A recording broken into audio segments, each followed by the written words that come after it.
ஒரு படத்தை தயாரிக்கணும் அப்படின்னு சொல்கிறத விட இது கரெக்டான ஆளு தானா அப்படிங்கிறத வந்து ரொம்ப நிறைய டெஸ்ட் எடுத்தேன் எனக்கு. அதில் வந்து சரி ஓகே, ஏன்னா அப்படியெல்லாம் இது பண்ண முடியாதுங்க, ஏன்னா ஒரு சார் 2வது படம், அதனால் ரொம்ப இது பண்ணி தான் எனக்கு தேர்ந்தெடுத்தார். ரொம்ப நன்றி சார் இந்த இதுக்கு. அப்புறம் இந்த படத்தோட டெக்னீஷியன் திரு சீனி அவர்களுக்கு என் ரொம்ப நன்றி தெரிவிச்சுக்கிறேன். கேமராமேன் அவர், அப்புறம் வேல்முருகன் எடிட்டர் அவருக்கு நன்றி, மியூசிக் டைரக்டர் தீபன் சக்கரவர்த்திக்கு நன்றி, மற்றும் வேறு பேர் விட்டுருந்தா சாரிங்க. திரு கண்கன் செந்தில் அவருக்கு நன்றி, ஆனந்தராஜன் அவர்களுக்கு நன்றி. நிறைய பேர்த்துக்கு நன்றி வந்திருக்க முடியாது, அதனால் அவங்களுக்கு எல்லாத்துக்குமே ரொம்ப ரொம்ப தேங்க்ஸ். திரு பழனிசாமி மாமா அவர்களுக்கு ரொம்ப நன்றி, பரமசிவம் அவர்களுக்கு ரொம்ப நன்றி, மற்றும் என்னை இவ்வளோ தூரம் கொண்டு வந்த எல்லாத்துக்கும் என் ரொம்ப நன்றி தெரிவிச்சுக்கிறேன். நன்றி. எல்லாருக்கும் ரொம்ப தேங்க்ஸ். ப்ரெஸ் மீடியா எல்லாருக்கும் ரொம்ப நன்றி. இங்கே குடும்பமாக வந்திருக்க எல்லாருக்கும் ரொம்ப நன்றி வந்ததுக்காக. வீராய் மக்கள் எனக்கும் நாகராஜ் சாருக்கும் ரொம்ப வருஷம் பழக்கம்னு சொல்லலாம். நாங்களே ஒரு குடும்பம் மாதிரி தான். 2019 நாங்கள் இந்த படத்தை பற்றின டிஸ்கஷனை ஸ்டார்ட் பண்ணோம். அப்போவே நாங்கள் சாங்ஸ்லாம் கம்ப்ளீட் பண்ணிட்டோம். பண்ணி முடித்த பிறகு சார் திடீர்னு ஒரு நாள் தான் கூப்பிட்டாங்க. இந்த மாதிரி நான் அது வரைக்கும் நியூஸ் டைரக்டர்ஸ்க்கெலாம் ஒர்க் பண்ணுறேன்னு என்னோட இன்னும் 2-3 படங்கள்லாம் பண்ணிகிட்டு இருந்தேன். அப்போ சார் கூடும்போது படம் கம்ப்ளீட் ஆகிடுச்சு அப்படின்னு சொன்னாங்க. அப்போ எனக்கு அந்த படத்தை கூப்பிட்டு காமிச்சாங்க. காமிக்கும் போது ஆக்சுவலி எங்கள் அம்மா வந்து தவறிருந்தாங்க. அப்போ தவறின டைமில் வந்து பார்த்திங்கன்னா எங்கள் குடும்பம் அந்த சுச்சுவேஷனில் ரொம்ப ஒரு பேடான சுச்சுவேஷனில் தான் இருந்தோம். ஸோ அப்படியே எல்லாமே ரிஃப்ளெக்ட் ஆன மாதிரி இருந்துச்சு. அதுக்கப்புறம் நாங்கள் ரீரெக்கார்டிங்லாம் ஸ்கோர் பண்ணோம். ஒரு சீனும் ஏதோ ஒன்று நம்மளுக்கு வந்து ஞாபகப்படுத்தும் இல்லையா, அந்த மாதிரி மெமரிஸை நம்மளுக்கு எல்லாமே ரெஃப்ளெக்ட் பண்ணுச்சு. ஸோ அந்த மாதிரி தான் இது வந்து மக்களுக்குமே நான் சொல்ல விரும்புகிறேன். எல்லாருக்குமே வந்து ஃபேமிலி எவ்வளோ இம்பார்ட்டன்ட்ன்றது தெரியும். பட் இந்த படம் பார்க்கும்போது எல்லாருக்குமே என்ன புரிய வரும்னா, அதை நம்ம எப்படி காப்பாற்றணும், ஒருவேளை மிஸ் பண்ணிட்டோம்னா எப்படி நம்ம அதை சேர்த்துக்கணும் அப்படின்றது கண்டிப்பாக புரிய வரும்னு நான் நம்புகிறேன். ஸோ அடுத்தது நான் இதில் நிறைய பேருக்கு தேங்க் பண்ணணும். முதல்ல எங்கள் அம்மாவுக்கு ரொம்ப நன்றி சொல்ல விரும்புகிறேன். எனக்கு இது வரைக்கும் வாய்ப்பு கொடுத்துருக்க என்னுடைய டைரக்டர்ஸ்க்கும் நாகராஜ் சாருக்கும், இந்த படத்தில் எனக்கு வாய்ப்பு கொடுத்த என்னோட ப்ரொடியூசர்ஸ் எல்லாருக்கும், நாகராஜ் சார், டெக்னீஷியன்ஸ் எல்லாருமே ரொம்ப ஹார்ட் ஒர்க் பண்ணி இந்த படம் பண்ணியிருக்கோம். நாகராஜ் சாரோட உழைப்பு சொல்லணும்னாக்கா நான் சும்மா சொல்லலை, அவரது ரொம்ப நீண்ட கால பயணம்னு சொல்லலாம். ஒன்னொன்னு பார்க்க தான் சார் வந்து குட்டியா இருப்பாங்க, ஆனால் அவருடைய ஆக்டிவிட்டிஸ் அப்படி இருக்காது. பயங்கரமா வேலை செய்வாங்க. என்னையுமே பயங்கரமா வேலை வாங்கினாருன்னு சொல்லலாம். அதே மாதிரி என்ன வேணும் என்ன வேணான்றது ரொம்ப தெளிவா இருப்பாங்க. ஸோ எங்க விட்டேன்னு தெரில, சாரி. ஸோ என்னுடைய டைரக்டர்ஸ் எல்லாருக்கும் நன்றி, என்னோட டெக்னீஷியன்ஸ்க்கு நன்றி, என் ஃபேமிலிக்கு நன்றி, எனக்கு இதுக்கு மேலே சான்சஸ் கொடுத்துட்டு இருக்க என்னுடைய டைரக்டர்ஸ் எல்லாருக்குமே நன்றி. எல்லாரும் கண்டிப்பா தியேட்டர் வந்து படம் பாருங்க. உங்க குடும்பத்தை கண்டிப்பா ஞாபகப்படுத்தும். எல்லாரும் உங்க குடும்பத்தை சந்தோஷமா வச்சு பாத்துக்கோங்க. கூட கேமரா பேசுறது நல்லா இருக்கு, கண்டிப்பா நல்லா வருவேன் அப்படின்னு அவர் சொல்லியிருந்தாரு. ஸோ அவரு ரொம்ப பேசின நினைவுகள் ரொம்ப நல்லா இருக்கு. ஆனா அவர் இப்போ இல்லை, இந்த சமயத்தில் அவர் இல்லை நினைக்கும் போது ரொம்ப வருத்தமா இருக்குது. ஸோ இந்த இடத்துல அவருக்கு என்னோட நினைச்சு சொல்லிக்கிறேன். ஸோ அதனால தான் சரி முன்னாடி சொல்லலாம் அப்படின்ட்டு. ஸோ தேங்க்யூ ஆல் டீம்ஸ், எல்லாத்துக்கும் பேரும் வந்தால் சாரி சீனியர்ஸ் தேங்க்யூ, எல்லாத்துக்கும் தேங்க்யூ. வந்திருக்க முடியாது, அதனால் அவங்களுக்கு எல்லாத்துக்குமே ரொம்ப ரொம்ப தேங்க்ஸ். திரு பழனிசாமி மாமா அவர்களுக்கு ரொம்ப நன்றி, பரமசிவம் அவர்களுக்கு ரொம்ப நன்றி, மற்றும் என்னை இவ்வளோ தூரம் கொண்டு வந்த எல்லாத்துக்கும் என் ரொம்ப நன்றி தெரிவிச்சுக்கிறேன். நன்றி. வீராய் மக்கள் பட விழாவிற்கு வருகை தந்திருக்கும் அனைவருக்கும் வணக்கம். மேடையில் அமர்ந்திருக்கும் படைப்பாளிகளுக்கும் பேராற்றல் மிக்க பேனா முனைகளுக்கும் நன்றி, வணக்கம். இன்று ஒரு முகநூல் பதிவு. பிரம்மாண்டமான பருந்து சினிமாக்களை சில நேரங்களில் சிட்டுக்குருவி சினிமாக்கள் சிராய்த்து விடும். மலரும் நினைவுகளை நினைவூட்டுவது மண் சார்ந்த வாழ்வியல் படங்களே. இதை படைப்பாளிகள் யாரும் மறுக்க இயலாது. தமிழ் சினிமாவில் வெற்றிடங்களை நிரப்ப வாழ்வியல் யதார்த்த படங்கள் நிறைய தயாராக வேண்டிய காலகட்டம் இது. வீராய் மக்கள் படக்குழுவினர் அனைவருக்கும் நல்வாழ்த்துக்கள். நண்பர் நாகராஜ் கருப்பையா வாழ்க்கையில் மிகப்பெரிய நிரந்தர சுதந்திர போராளி. அவர் எவ்வளவு தூரம் தன்னம்பிக்கையோட இருந்து செயல்பட்டு இருக்காரு, நான் கூட இருந்து அணுவணுவா பார்த்துட்டு இருக்கேன். கதைகளை தாண்டி பாடல்களை தாண்டி கண்கலங்கி யதார்த்தமாகவே என்கிட்ட பேசிட்டு இருக்கிற ஒரு நல்ல ஒரு படைப்பாளி அவருக்கு இந்த படம் ஒரு நல்ல முத்திரையை பதிக்கணும். அனைவரும் குடும்பத்தோட இந்த படத்தை அங்கீகரிக்கணும்னு நான் கேட்டுக்கிறேன். நன்றி. மேடையிலே அமர்ந்திருக்கும் அத்துணை பெரியவர்களையும் வணங்கி பத்திரிகை நண்பர்கள், சகோதரர்கள் எல்லாத்தையும் வணங்கி, இந்த வாய்ப்பு எனக்கு கொடுத்த இயக்குனர் மற்றும் தயாரிப்பாளர்களை வணங்கி, இந்த படத்தில் சாதாரண கதாபாத்திரம் பண்ணலை, ரொம்ப முக்கியத்துவமான ஒரு காட்சியில் நடிச்சிருக்கேன். ரொம்ப சந்தோஷமாக இருக்குது.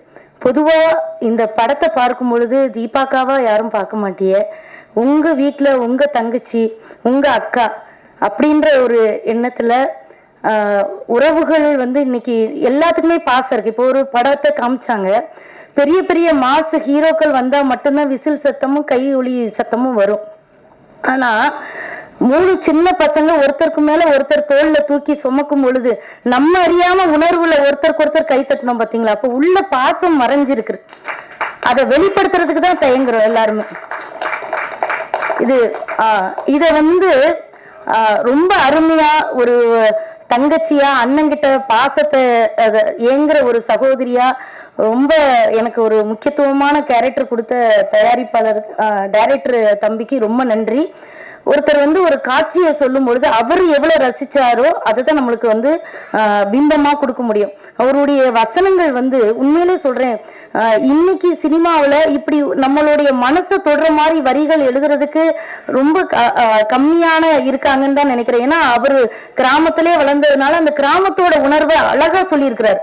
ஒரு நிறைய இடத்துல என்ன மீறி நான் நானே சும்மா அப்படியே கொடுக்குறாங்க. ஆனா நான் உள்ள சொல்லிக்கிறேன், தயவு செஞ்சு இந்த மாதிரி அலுவலக கேரக்டரே திறந்து கொடுக்காதே, இதனால உத்தர குத்தினாங்க தீபாக்கால வெறும் அலுவலருக்கு தான் லாய்க்கு அப்படின்னு சொல்லிட்டு அதையும் தாண்டி நான் நகைச்சுவை கதாபாத்திரங்கள்லாம் பண்ணணும்னு ஆசைப்படுறேன். என்னமோ தெரியல, உடனே ஒரு எமோஷனல் கேரக்டரா கூப்பிடு தீபாக்காம அப்படின்னு எல்லாரும் நினைக்கிறாங்க.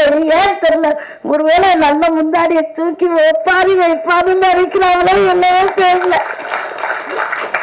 ஆனா இதுல ஒவ்வொரு கதாபாத்திரங்களும் நடிக்கும் பொழுது ரொம்ப தம்பி எனக்கு மருமகனோட நடிக்கும் போதும் சரி, எங்க அண்ணன் கூட நடிக்கும் போதும் சரி, எனக்கு இப்ப ஒரு அண்ணன் இல்லைன்றது கொஞ்சம் வருத்தமா தான் இருக்கு. உண்மையில அந்த மாறி மாறி ஒரு சீன் நடிச்சோம் நாங்க, அது என்னால மறக்கவே முடியாது. அந்த ரொம்ப அழுத்தமான ஒரு கதையை இந்த படத்துல சொல்லியிருக்கிறாங்க.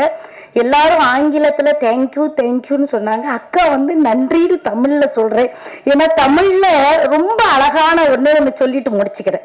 இந்த இம்மன்னா அப்படின்ற ஒரு வார்த்தை இருக்கு. இந்த இம்மன்னா உயர்வு சிறப்புண்மை, இழிவு சிறப்புண்மை. அதாவது எங்கள் வீட்டில் ஜனாதிபதியும் சாப்பிட்டார் அப்படின்னா அது உயர்வு சிறப்புண்மை. எங்கள் வீட்டு நான் செஞ்ச சாப்பாடை என் பையன் சொல்றேன், எங்க அம்மா செஞ்ச சாப்பாட்டை நாயும் திங்காது அப்படின்னா அது இழிவு சிறப்புண்மை. இப்போ நம்ம ஒண்ணு சொன்னா அது இன்னொன்னு கொண்டு வரும். எப்படின்னா, பொருந்தும் நல் மனை கூறிய பூவையை பிரிந்தனலோ நீயும் அப்படின்னு ராமர் சுக்ரீவனை பார்த்து கேட்டதா கம்பர் எழுதியிருக்கிறார். இந்த நீயும் அப்படின்னா, அப்ப நான் என்னுடைய மனைவியை பிரிந்திருப்பது போல நீயும் பிரிந்திருக்கிறாயா சுக்ரீவா என்பது அதுல அர்த்தம். அதுக்குள்ள அடங்குது. அப்ப ஒன்ன சொன்னா அது ஒன்னு கூட்டிட்டு வரும். புரியுற மாதிரி சொல்லணும்னா, இப்ப நான் என் பையன்கிட்ட கேட்கிறேன், டேய் நீ பாஸ் ஆயிட்டியாரா அப்படின்னு கேட்டா அவன் சொல்லுவான், ஏமா பக்கத்து வீட்டுல ரமேஷும் ஃபெயிலு அப்படின்னு சொன்னானா நானும் அது ஃபெயிலுன்னு அடக்கம். அப்ப தமிழ்ல எவ்வளவு அழகு இருக்கு. அந்த தமிழை ரசிங்க. தமிழ்ல இந்த இம்மனான்ற ஒரு வார்த்தை இத்தனை விஷயங்களை சொல்லுனா ஒன்னொன்னு எடுத்து பாருங்க, எத்தனை விஷயங்கள். ஒரு நாலடியார்ல ஒண்ணு சொல்லிக்கிறேன், காக்கா கறி சமைத்து கருவாடு மென்று தின்பர் செய்வர். இதுக்கு யாரையாவது புரியுதா? காக்காவை கறி வச்சு கருவாடோட தின்னுட்டாங்க செய்வர், இதுதான் எல்லாரும் சொல்லுவாங்க. அது அர்த்தம் இல்ல. காக்கா அப்படின்னா கால் பாகம் காய்கறிய வேக வச்சு அந்த உயிர் சத்து செத்து போகாம அந்த காலத்துல சாப்பிட்டு வந்தாங்க, ரொம்ப நாள் உயிர் வாழ்ந்தாங்கன்னு தான் அதுல அடக்கும். இது போலதான் நிறைய மறைக்கப்படுது, மறைக்கப்படுது. அது ஏனே தெரியல. உள்ள போய் பாத்தீங்கன்னா தமிழ் அவ்வளவு அழகா இருக்கும், நம்மளுடைய சொந்தங்கள் அவ்வளவு அழகா இருக்கும். தென் மாவட்டத்துல இப்பவும் சொல்றேன்க்கா, நான் இந்த இதை மட்டும் ஒரு முக்கியமான விஷயம் சொல்லிட்டு போயிடுறேன். தென் மாவட்டங்கள்ல கல்யாணம் முடிச்சிட்டீங்கன்னு வச்சுக்கோங்க, இந்த ஊரை பத்தி எனக்கு தெரியாது, நிறைய பேர் நீங்க தென் மாவட்டத்துக்கே சப்போர்ட் பண்ணி பேசுறீங்கன்றீங்க. அப்படி கிடையாது. நான் பார்த்த விஷயத்தான் நான் சொல்ல முடியும். ரொம்ப சின்ன குறுகிய வட்டத்துல இருக்கிறவர் பாத்தீங்கன்னா, கல்யாணம் முடிச்சிட்டுனா மறுபடியும் எங்க அம்மா அப்பா வீட்டுக்கு போனா எங்க அன்னிக்காரி சாப்பிடுன்னு சொன்னாதான் தட்டுல சாப்பாடே எடுத்து போட்டு சாப்பிட முடியும். இன்னைக்கு அப்படி நிலைகள் இருக்காது, ஏனே தெரியல. எல்லாம் வந்த உடனே இன்னைக்கு பிரிஞ்சு பிரிஞ்சு போயிடுறாங்க. சொல்லி கொடுக்கும் போதே இப்ப என் வயசுல இருக்கிறவங்க இப்ப கல்யாணம் முடிக்கிற பொண்ணு இருந்தா சொல்லும் போதே கல்யாணம் முடிச்சோன்னு தனி கொடுத்துன்னு போயிடணும்ன்றா. அது ஏனே தெரியல. தனியா நின்னா பனைமரம் வந்து பலனே கொடுக்காது. இப்போ பனைமரத்தை பலனை பத்தி நம்ம எவ்வளவோ பேசுறோம், அது மேல இருந்து கீழே வரை எல்லாமே பலன் கொடுக்கணும். அப்ப உறவுகளோட இருந்தாதான் அந்த பனைமரம் கூட பயன்படும். அப்ப நம்ம வந்து பயன்படணும்னு நினைக்கிறோமா, பயன்படாத வெறும் மரமாக செத்து போகணும்னு நினைக்கிறோமா அப்படின்னு யோசித்தா இன்னைக்கு போய் இந்த உறவுகளோட சேர்ந்து எல்லாரும் பேசுங்க, பழகுங்க, சிரியுங்க. தாத்தாட்ட பேசுங்க, அங்க ஏதாவது கிடைக்கும். பாட்டிக்கிட்ட பேசுங்க, அங்க ஏதாவது கிடைக்கும். ஏதாவது அந்த அன்பை நீங்க அனுபவிச்சிட்டீங்கன்னு வச்சுக்கீங்களேன், அந்த அன்பை தாண்டி இந்த உலகத்துல எதுவுமே கிடையாது. அது எதுவா வேணாலும் இருக்கலாம். நீங்க வயசு முதிர்ந்துட்டுனா நோய்கள் வர்றதுக்கு காரணமே அன்பு இல்லாத ஒரே ஏக்கம் தாங்க. அதை நிறைய பேர் ஒத்துக்கவே மாட்டேங்கிறீங்க. அது தங்கச்சி மூலமா கிடைக்கலாம், காதலி மூலமா கிடைக்கலாம், பொண்டாட்டி மூலம் கிடைக்கலாம், யார் மூலமாவது அந்த அன்பு கிடைச்சிச்சுன்னு வச்சுக்கோங்களேன், நம்ம நோய் நொடி இல்லாம ரொம்ப சந்தோஷமா இருப்போம். தயவு செஞ்சு உறவுகளை பக்கத்துல வச்சுக்காங்க, வெறுக்காதீர்கள். இந்த உறவுகள் நம்மளுக்கு கொடுக்கிற பலன் வந்து ரொம்ப அதிகம் என்று சொல்லி வாய்ப்பிற்கு நன்றி வழங்கி விடைபெறுகிறேன். நன்றி, வணக்கம். தொலைக்காட்சி நண்பர்களுக்கு வணக்கம். வீராகி பேசுகிறேன். என்னோட குடும்பம் ரொம்ப பெரிய குடும்பம். அதில் நிறைய விஷயங்கள் அடங்கியிருக்கு. இப்போ குடும்பம் ரொம்ப சிரித்து போச்சு. எல்லோரும் தள்ளி தள்ளி போய் நிற்கிறோம். அதை ஒன்றா பார்க்கணும்னு இயக்குனர் சாருக்கு ஒரு ஏக்கம் இருந்திருக்கும்னு நினைக்கிறேன். தன்னோட இதை வந்து தன்னை தொலைச்ச இடத்துல தான் தேடணும்பாங்க. அது பக்கத்தில் தான் கிடக்கும், எங்கேயும் தள்ளி போய் விழுந்திருக்காது. காலடியிலே பார்த்தா நம்ம உறவுகள் வந்து அங்கங்கே தள்ளி தள்ளி கிடப்பாங்க. ஒன்றும் சேர்க்க மாட்டோம், ஓடிக்கிட்டே இருப்போம். அப்படி ஓடுறவங்க மத்தியில் ஏதாவது ஒரு ஓரத்தில் ஒரு ஏக்கங்கள் இருக்கும். குடும்பத்தை பற்றி சிந்தனை எப்பயாவது ஏதாவது ஒரு இடத்துல ஞாபகப்படுத்தி பேசிக்கிட்டே இருப்பாங்க. அப்படி வீராகி மக்களை பார்க்கும்போது ஒவ்வொருத்தரும் தன்னோட வாழ்க்கையில் நடந்த ஒரு விஷயத்தை என்னோட இதில் நடந்துச்சு அப்படின்னு கம்பேர் பண்ணி பார்க்க முடியாதவங்க யாரும் இருக்க முடியாதுன்றது 100க்கு 100 உண்மை. இயக்குனர் சார் வந்து சொல்லுவார், விளக்கி விளக்கி சொல்லுவார். அவர் அழுவார், அப்புறம் எழுந்திரிச்சு போயிட்டு மறுபடியும் சொல்லுவார். அந்த அளவுக்கு இந்த விஷயத்தை பேலன்ஸ் பண்ணி தான் சொல்லக்கூட முடிஞ்சிச்சு. என்னோட தலைமகன் வேலராமமூர்த்தி சார், அவருக்கு ஒரு பட்டத்தை கொடுத்துருவோம், யதார்த்த நாயகன் சொல்லி. கதை நாயகனை பார்த்துருக்கோம், கதாநாயகனை பார்த்துருக்கோம். யதார்த்த நாயகன் வந்து அவர் கூட 2-3 படம் பண்ணியிருக்கேன். இதில் வந்துட்டு மகனுக்கு கொடுத்துருவோம். ஏன்னா நான் கிளிசரனை போட்டுட்டு மருந்து கட்டிக்கிட்டு இருப்பேன். என்னம்மா பண்ணிட்டு இருக்கீங்க மாதிரி, சார் கண்ணு வலிக்குது சார், அடுத்த சீனுக்கு வாங்க பாரு. கண்ணை அப்படி மூடிட்டு இறுக்கி மூடிட்டு திறப்பாரு. அப்படியே கண்ணீர் எங்கிட்ட தான் வருமா தெரியல. சார் அந்த சீக்வன்ஸ் சொல்லி கொடுங்க சார் சீக்கிரட்டா அப்படிமே, இன்னும் கொஞ்சம் கற்றுக்கலாம் அப்படிம்பாரு. அடுத்து என்னோட 2வது மகன் மாரிமுத்து சார். இந்த இடத்துல வந்து நான் ஒரு ஆர்டிஸ்டாவோ அவரை ஒரு ஆர்டிஸ்டாவோ பார்க்க முடியாது. இழப்பாக இருக்கிறதுனால வந்து அது ஒரு கஷ்டமான விஷயந்தான். அடுத்து இன்னொரு மகன் வரலன்னு நினைக்கிறேன், என் மக தீபா. என் மகளுக்கு பார்த்தீங்களா எவ்வளோ தெளிவான பேச்சு, அறிவாக வளர்த்துருக்கேன் பார்த்தீங்களா. நான் தான் காரணம், அப்படிதான் சொல்லிக்கிறேன். அங்கே கொடுக்கக்கூடாது அந்த விஷயத்த. ஆமாம். இப்போ இந்த திரைக்கதைக்குள்ளே உள்ள நுழையும் போது எல்லாரும் ஒரு விஷயத்தை மாற்றிக்குவோம். நம்மக்கிட்ட எல்லாருமே தவறில்லாத மனிதர்கள் யாருமே இருக்க முடியாது. இந்த கதை ஒவ்வொருக்கும் ஒரு விஷயத்த சொல்லிட்டு போகும். கட்டாயம் நீங்கள் வேணான்னு சொன்னாலே எடுத்துக்கிட்டு போயிடுவீங்க. அவங்க உங்கள் வீட்டுக்கு பக்கத்தில் போய் சொல்லுவீங்க, இதை மாற்றி அமைச்சுக்கணும் நம்ம அப்படின்னு. அப்படியான ஒரு விஷயம்தான். எனக்கு இந்த வீராய நீனா இவ்வளோ பெரிய ஓல்டு கட்டப்ப நடிக்க போறியா, பார்த்துக்க ஃபீல்டில் இருக்க அப்படின்னாங்க. தாய் ஸ்தானம் யாருக்கும் கிடைக்கும், எங்கெல்லாம் ஒரு அன்பு இருக்கும். உலகமே போற்றக்கூடியது எல்லாம். கொலகாரம் கூட தாயத்தான் பெருசாக பேசுவான், களவாடி கூட தன்னோட தாயத்தான் எங்கனையாவது பெருசாக பேசுவான். தூற்றுவதும் போற்றுவதும் தாய்க்கே ஏற்படும், ஏன்னா அவங்க பையங்களை கொண்டு. ஆனால் என்னோட குழந்தைங்களை கொண்டு இந்த இடத்துல இருந்து இந்த வீராய்க்கு போற்றுதல் கொண்டான இடத்த கொடுத்தது இந்த திரைக்காவியம் தான் சொல்லணும். ஒரு காவியம்தான். எத்தனையோ திரைக்காவியங்களை பார்த்துருக்கோம். இந்த ஒரு காவியத்தை நீங்கள் பார்த்து அவங்க தன்னோட பின்னாடி வர சந்ததிக்கு, இப்போ நம்ம சென்னையில் இருக்கோம், எல்லாருக்கும் ஒரு தாத்தா பாட்டின்னு. நாங்கள் அந்த காலத்தில் கிராமத்தில் பெரிய வீட்டில் வாழ்ந்தோம். அந்த காலத்தில் இப்படிலாம் கஷ்டப்பட்டோம். ஏதோ ஒரு கதை இல்லாமல் இருக்காது. ஒவ்வொருத்தருக்கும் ஒரு கதை கிடைக்கும்.